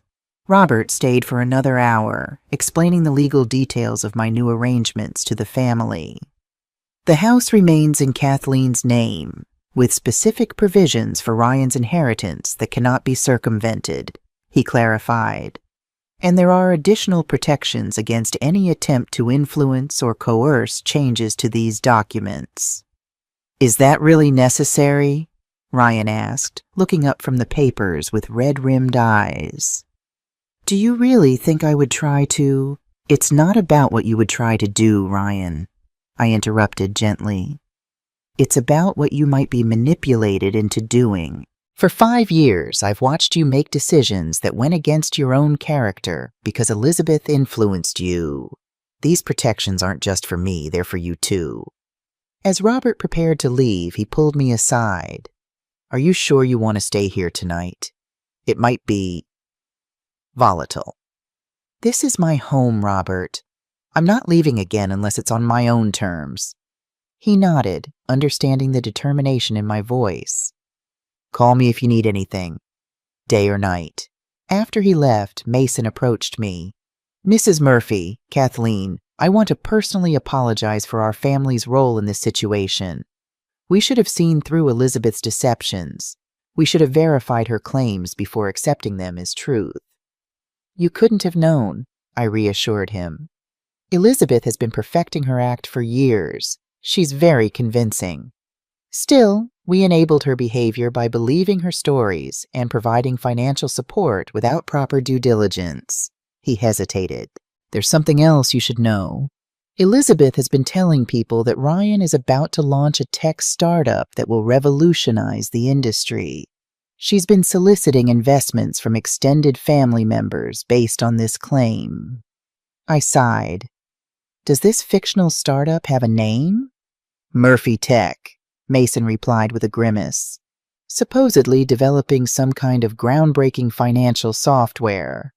Let me guess.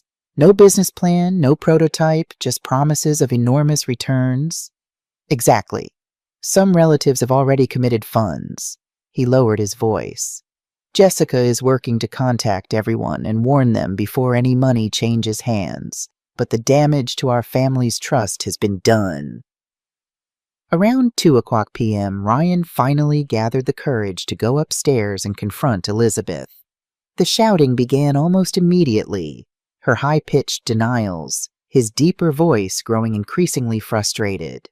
The other family members tried to pretend they couldn't hear, but the tension in the living room was palpable. Jessica sat beside me on the sofa, her professional demeanor finally cracking. "I feel like such a fool," she confessed. "I'm a financial advisor. I help people protect themselves from exactly this kind of fraud every day. But I couldn't see it happening in my own family."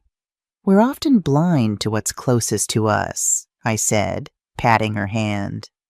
"The thing is, Elizabeth has always been like this, even as a child. She would invent elaborate stories about our family to tell at school.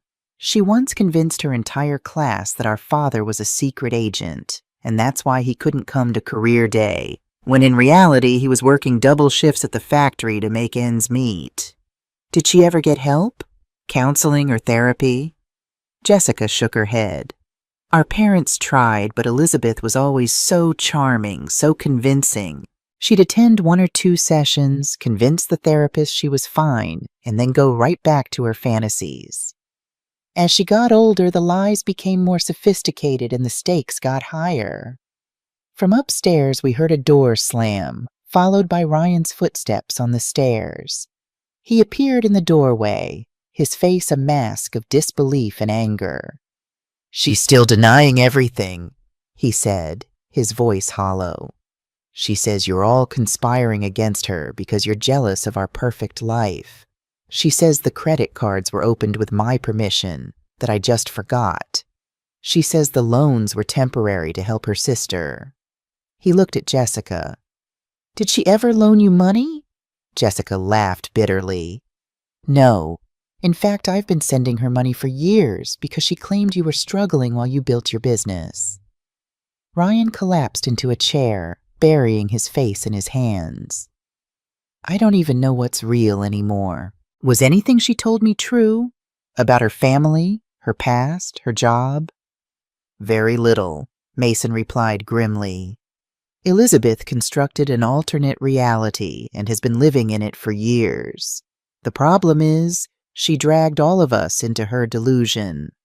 As the afternoon wore on, more relatives arrived, the rest of the 25 guests Elizabeth had invited. Each new arrival brought another wave of confusion, then shock as the situation was explained. Some were furious, especially those who had loaned money or invested in the fictional business ventures. Others were merely sad, watching the collapse of a family member they thought they knew. By evening, the house was full, but not with the festive Christmas celebration Elizabeth had promised. Instead, it was an impromptu family council with various relatives taking turns discussing how to handle the situation. Some advocated for immediate legal action. Others suggested psychiatric intervention. A few, like Jessica, argued for a structured repayment plan combined with mandatory financial counseling. Through it all, Elizabeth remained locked in the guest bedroom, refusing to come out or speak to anyone except Ryan, who brought her food and relayed messages. According to him, she alternated between hysterical crying and cold calculation, trying to find a way to salvage her reputation and lifestyle. Around 8:00 p.m., as everyone gathered in the living room for an informal dinner of hastily ordered Chinese food, Ryan pulled me aside into the kitchen. "Mom, I don't know what to say," he began, his voice breaking. "I'm so sorry. for everything, for not seeing what was happening, for not standing up for you, for letting Elizabeth treat you like a servant," I finished for him. He nodded, unable to meet my eyes. "Yes, like a servant in your own home. I have no excuse. I should have seen it. I should have stopped it." "Why didn't you?" It was the question that had haunted me for 5 years. Ryan was silent for a long moment. At first, it was because I was so in love with her. Elizabeth was like this whirlwind that swept into my life and made everything seem exciting and perfect. She told me stories about her wealthy family, her connections, the life we could have together. It was like a fairy tale. He leaned against the counter, looking suddenly older than his 32 years. Then as time went on, I started to see little inconsistencies, things that didn't quite add up. But by then, we were married, living here, and I had staked my whole identity on being Elizabeth's husband. Admitting she was lying meant admitting I had been duped, that I had failed. "So you chose to believe the lie?" "Yes," he whispered. "I chose the comforting lie over the painful truth. And in doing so, I betrayed the one person who had always been honest with me, you." I moved closer, taking his hand in mine. "Ryan, I raised you to be a better man than this. I know." Tears filled his eyes. Dad would be so disappointed in me.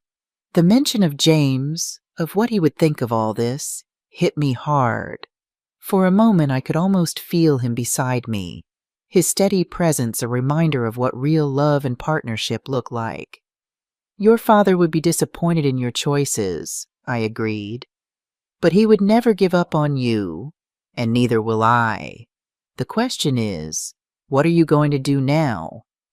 Ryan straightened up, wiping his eyes with the back of his hand. "I don't know exactly, but I know it starts with fixing what I've broken here, with you, and then dealing with the financial mess Elizabeth has created. After that," he shrugged helplessly, "I honestly don't know if my marriage can survive this, or if it should."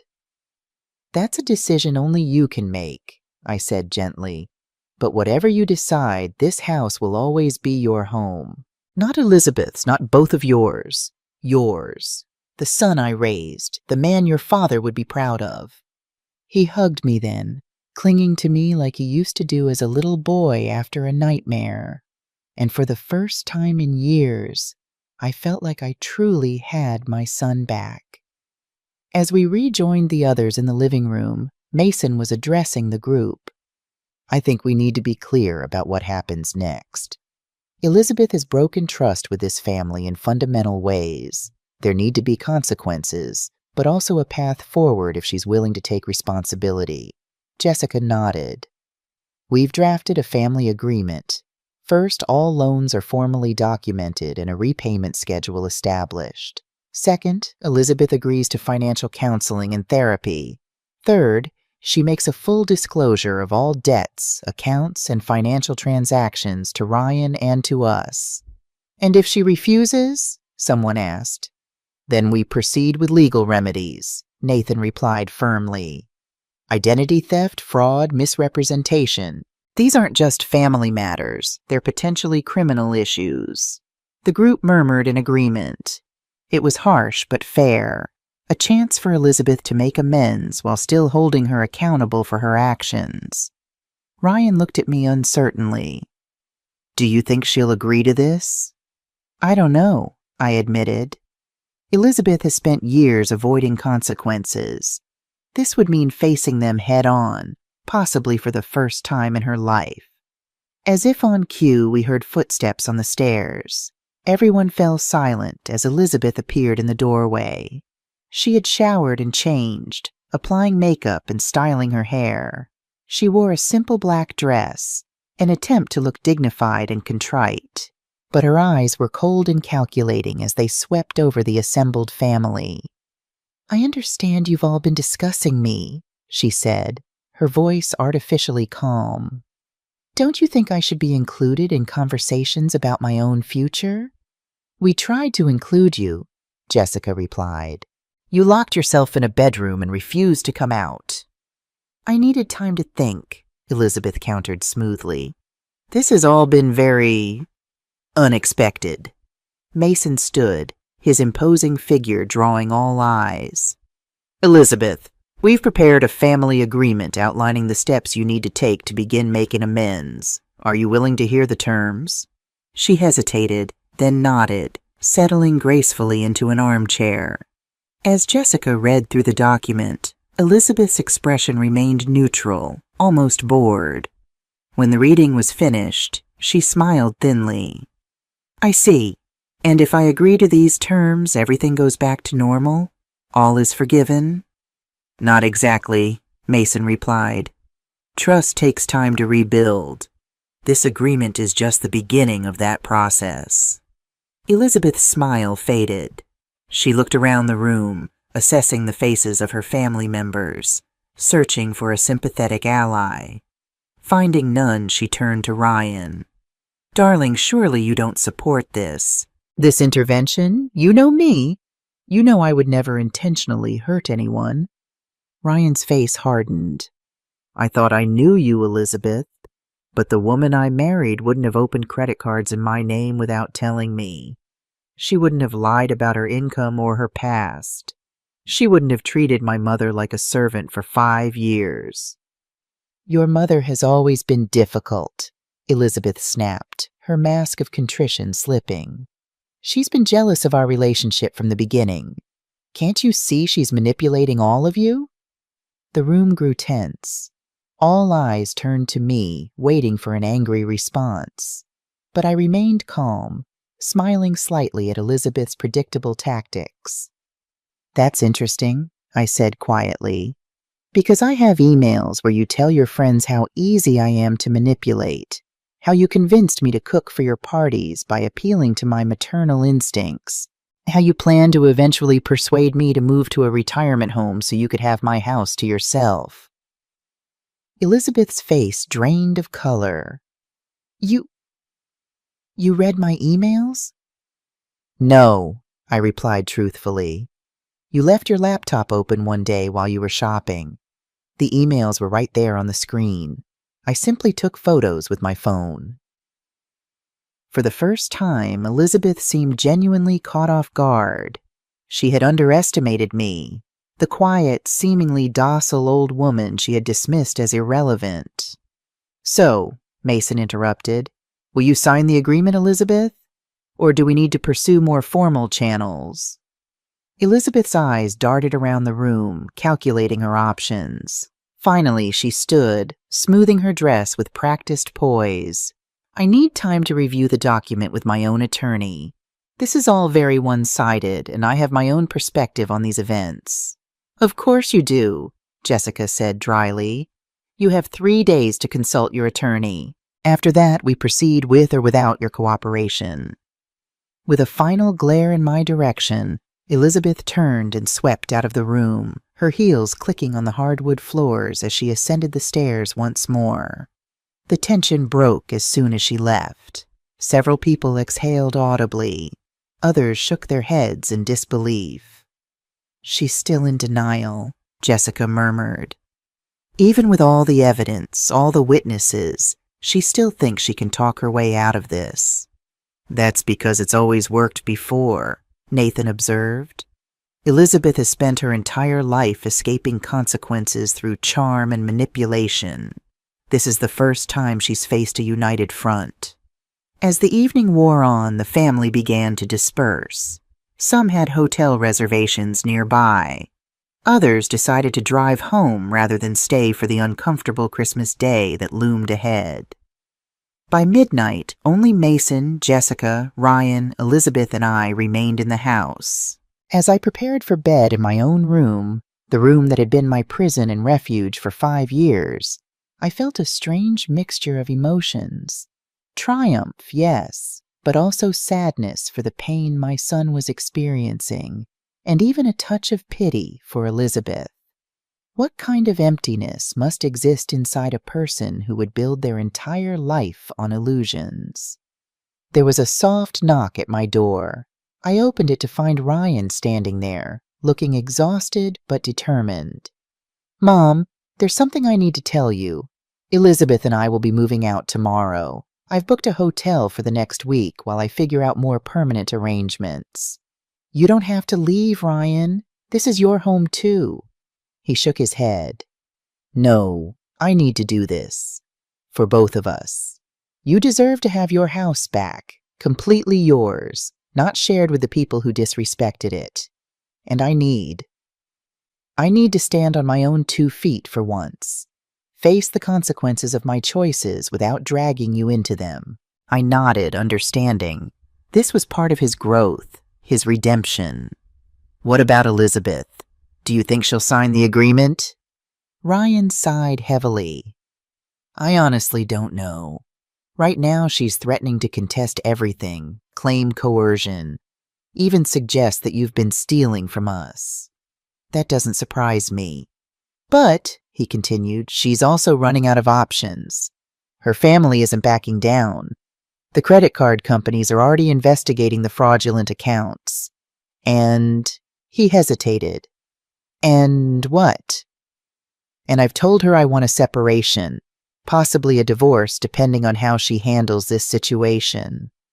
The words hung in the air between us. I could see the pain in my son's eyes, but also a newfound resolve that reminded me so much of his father. "I'm sorry it's come to this," I said, meaning it. Despite everything, I had never wanted my son to experience the pain of a failed marriage. "I'm not," Ryan replied firmly. "For the first time in years, I feel like I'm making decisions based on truth, not illusions. It hurts, but it's real. And after living in Elizabeth's fantasy world for so long, real feels necessary." I hugged him goodnight, my heart full of pride for the man he was becoming, even through this difficult time. As I closed my door, I looked around my bedroom, the only space that had remained truly mine during Elizabeth's reign. Tomorrow, the whole house would be mine again. A fresh start, a new chapter. I slept deeply that night. For the first time in 5 years, I slept with the smile of someone who knows that justice, even when it's late, always arrives. Christmas morning dawned clear and cold, sunlight streaming through my bedroom windows. For a moment I lay still, savoring the silence and the knowledge that I wouldn't be spending the day cooking and cleaning for Elizabeth's perfect Christmas extravaganza. Instead, I took my time getting ready, enjoying a long shower and dressing in comfortable clothes.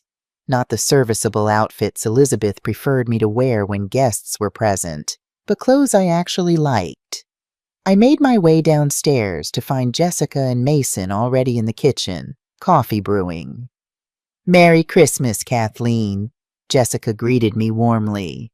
"Hope you don't mind us making ourselves at home." "Not at all. That's what family does." Mason handed me a steaming mug. "Any sign of the other two?" "Not yet." I glanced toward the ceiling, wondering what state Elizabeth would be in this morning. "Did either of you sleep well?" "Better than expected," Jessica admitted. "There's something cathartic about finally confronting the elephant in the room, isn't there?" We settled into easy conversation, reminiscing about Christmases past and discussing plans for the future. It was strange but pleasant to be talking to Elizabeth's family members as equals rather than as the invisible help. Around 9, Ryan appeared, dressed and carrying a suitcase. "Good morning," he said, accepting a cup of coffee from Jessica. "Elizabeth is packing. We should be out by noon." "No rush," I assured him, though I couldn't help feeling a small surge of satisfaction at the image of Elizabeth packing her own bags for once. "Actually, there is a bit of a rush," Ryan said, his expression serious. "I got a call from the credit card company this morning. They've frozen all the accounts and are launching a formal investigation into the fraudulent cards. They want to speak with both of us today." Mason frowned. "That's fast. Usually these things take time. Apparently, the amount involved in the pattern of behavior triggered some red flags. Plus, it's not the first time Elizabeth's name has been associated with this kind of activity. Jessica and Mason exchanged glances. "What do you mean?" Jessica asked. Ryan sighed. "I did some research last night after everyone went to bed. Elizabeth was involved in a similar situation with her ex-boyfriend 7 years ago. He didn't press charges, but there was a settlement agreement. She never told me about any of this, of course." The sound of heels on the stairs announced Elizabeth's arrival. She entered the kitchen looking immaculate as always, though her eyes were cold and her smile forced. "Well, isn't this cozy? The family council planning my fate over coffee." No one took the bait. Mason simply said, "Merry Christmas, Elizabeth. There's coffee in the pot if you'd like some." She ignored him, focusing instead on me. "Kathleen, I hope you're satisfied. You've successfully destroyed my marriage and turned my family against me. Quite an achievement for someone who pretended to be so helpless for years." I took a sip of my coffee, regarding her calmly over the rim. "I didn't destroy anything, Elizabeth. I simply stopped enabling the destruction you were causing. There's a difference." She laughed, a brittle sound. "Always so righteous. You know, the sad thing is, if you had just played along a little longer, you would have benefited too. The business deal with Uncle Mason would have been very profitable. We all would have won." "Except there was no real business," Mason pointed out. "Just a shell to funnel money into covering your debts." Elizabeth waved a dismissive hand. "Details.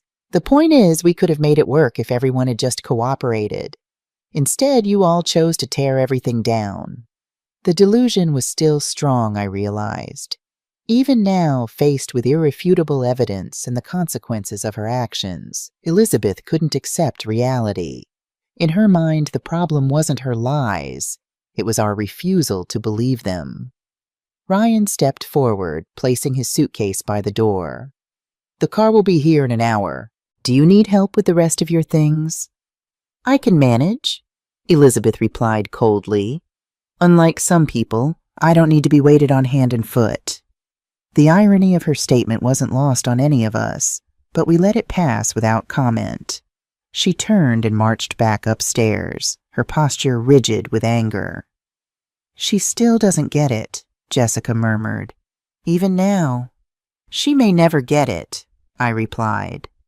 "Some people spend their whole lives running from the truth. The important thing is that we've stopped enabling her." Ryan nodded, a mixture of sadness and determination in his eyes. "I've been thinking about what happens next. The financial mess will take months to sort out. I'm meeting with a lawyer on Monday to discuss my options." "What about your job?" Mason asked. "Will this affect your position at the firm?" Ryan shrugged. "I don't know. If the fraud investigation becomes public, it might. But honestly, I'm considering a fresh start anyway. Maybe in a different city, doing something completely new." The idea of Ryan moving away sent a pang through my heart, but I understood his need for a clean break. "Whatever you decide, I'm here for you. Not to solve your problems or make your decisions, but to support you as you solve them yourself." He smiled, the first genuine smile I'd seen from him in days. "Thanks, Mom. That means a lot." The next hour passed quietly. We could hear Elizabeth moving around upstairs, drawers opening and closing, the occasional thud of something being dropped. At one point, there was the sound of glass shattering, followed by a muffled curse. "Should one of us check on her?" Jessica wondered. "No," Ryan said firmly. "She's an adult. If she needs help, she can ask for it." Right on schedule, a car service arrived outside. Ryan went upstairs to inform Elizabeth, and minutes later, they came down together. Elizabeth carried 2 designer suitcases, her face a mask of cold dignity. She paused at the door, surveying the kitchen as if memorizing it for the last time. Then, without a word of goodbye, She walked out to the waiting car. Ryan lingered, hugging me tightly. "I'll call you later," he promised. "And I'll be by in a few days to get the rest of my things, if that's okay." "Of course. This will always be your home, Ryan." After they left, a strange peace settled over the house. Mason and Jessica stayed for another hour, helping me straighten up and making plans for a proper family visit in the spring, one where I would be treated as the respected matriarch I was, not the invisible servant. "You know," Jessica said as they prepared to leave, "in a twisted way, this whole debacle might have been the best thing for our family.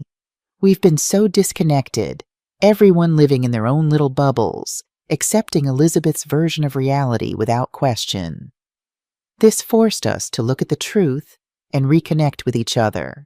Sometimes it takes a crisis to bring clarity," I agreed.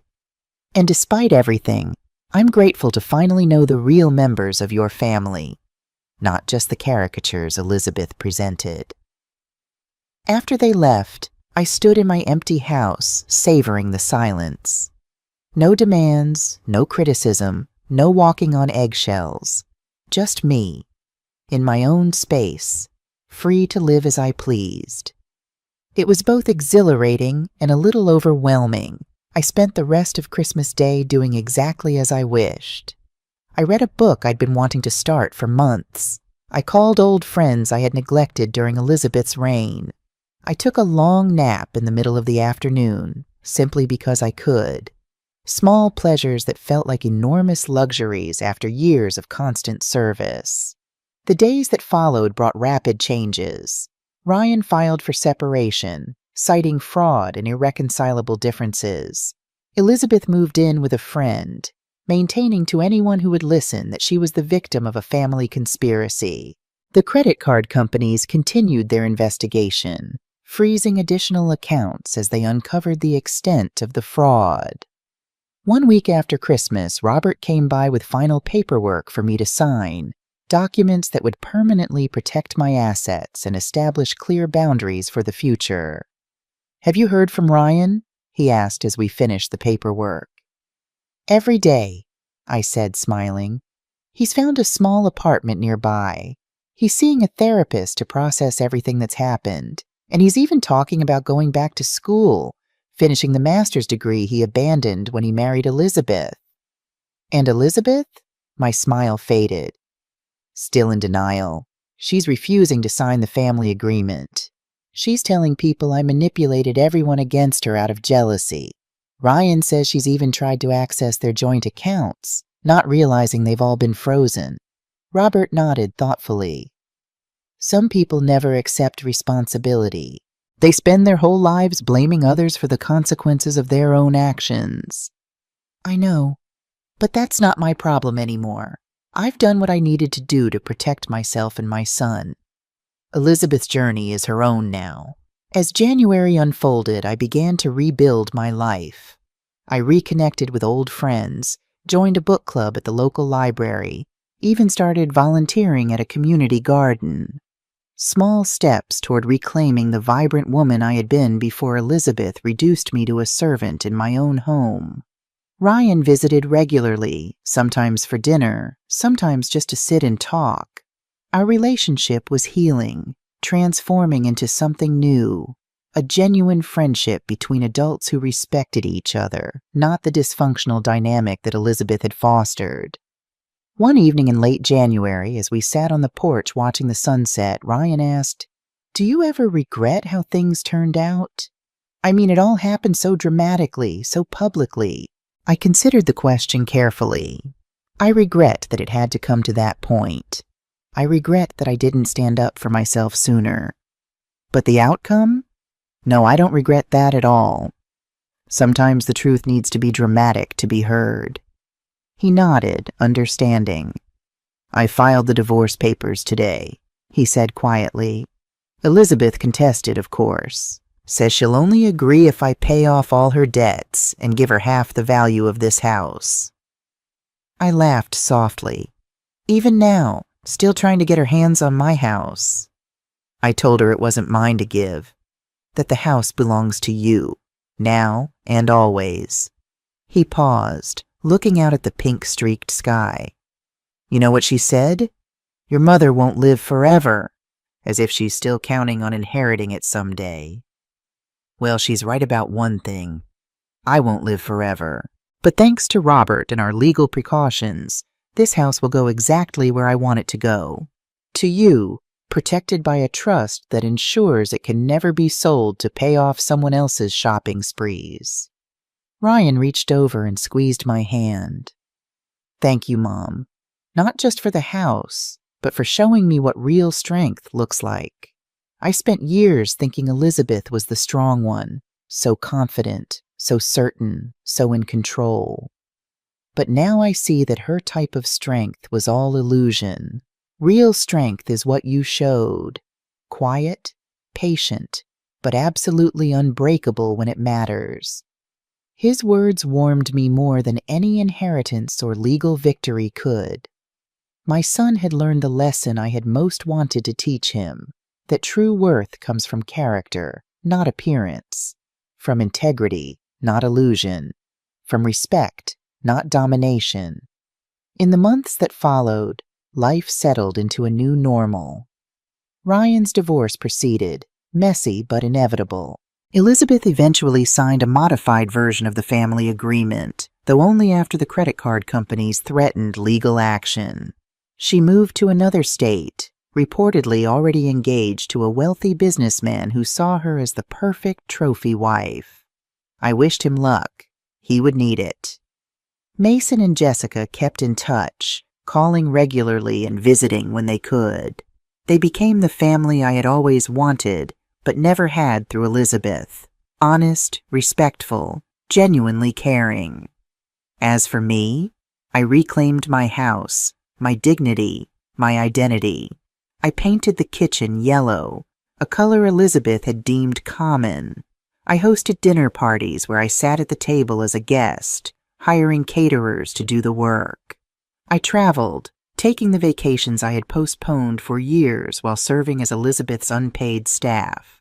And every time I turned the key in my front door, I savored the knowledge that I was entering my sanctuary, my kingdom, my hard-earned reward for a lifetime of work. No one could take it from me. No one could diminish me within its walls.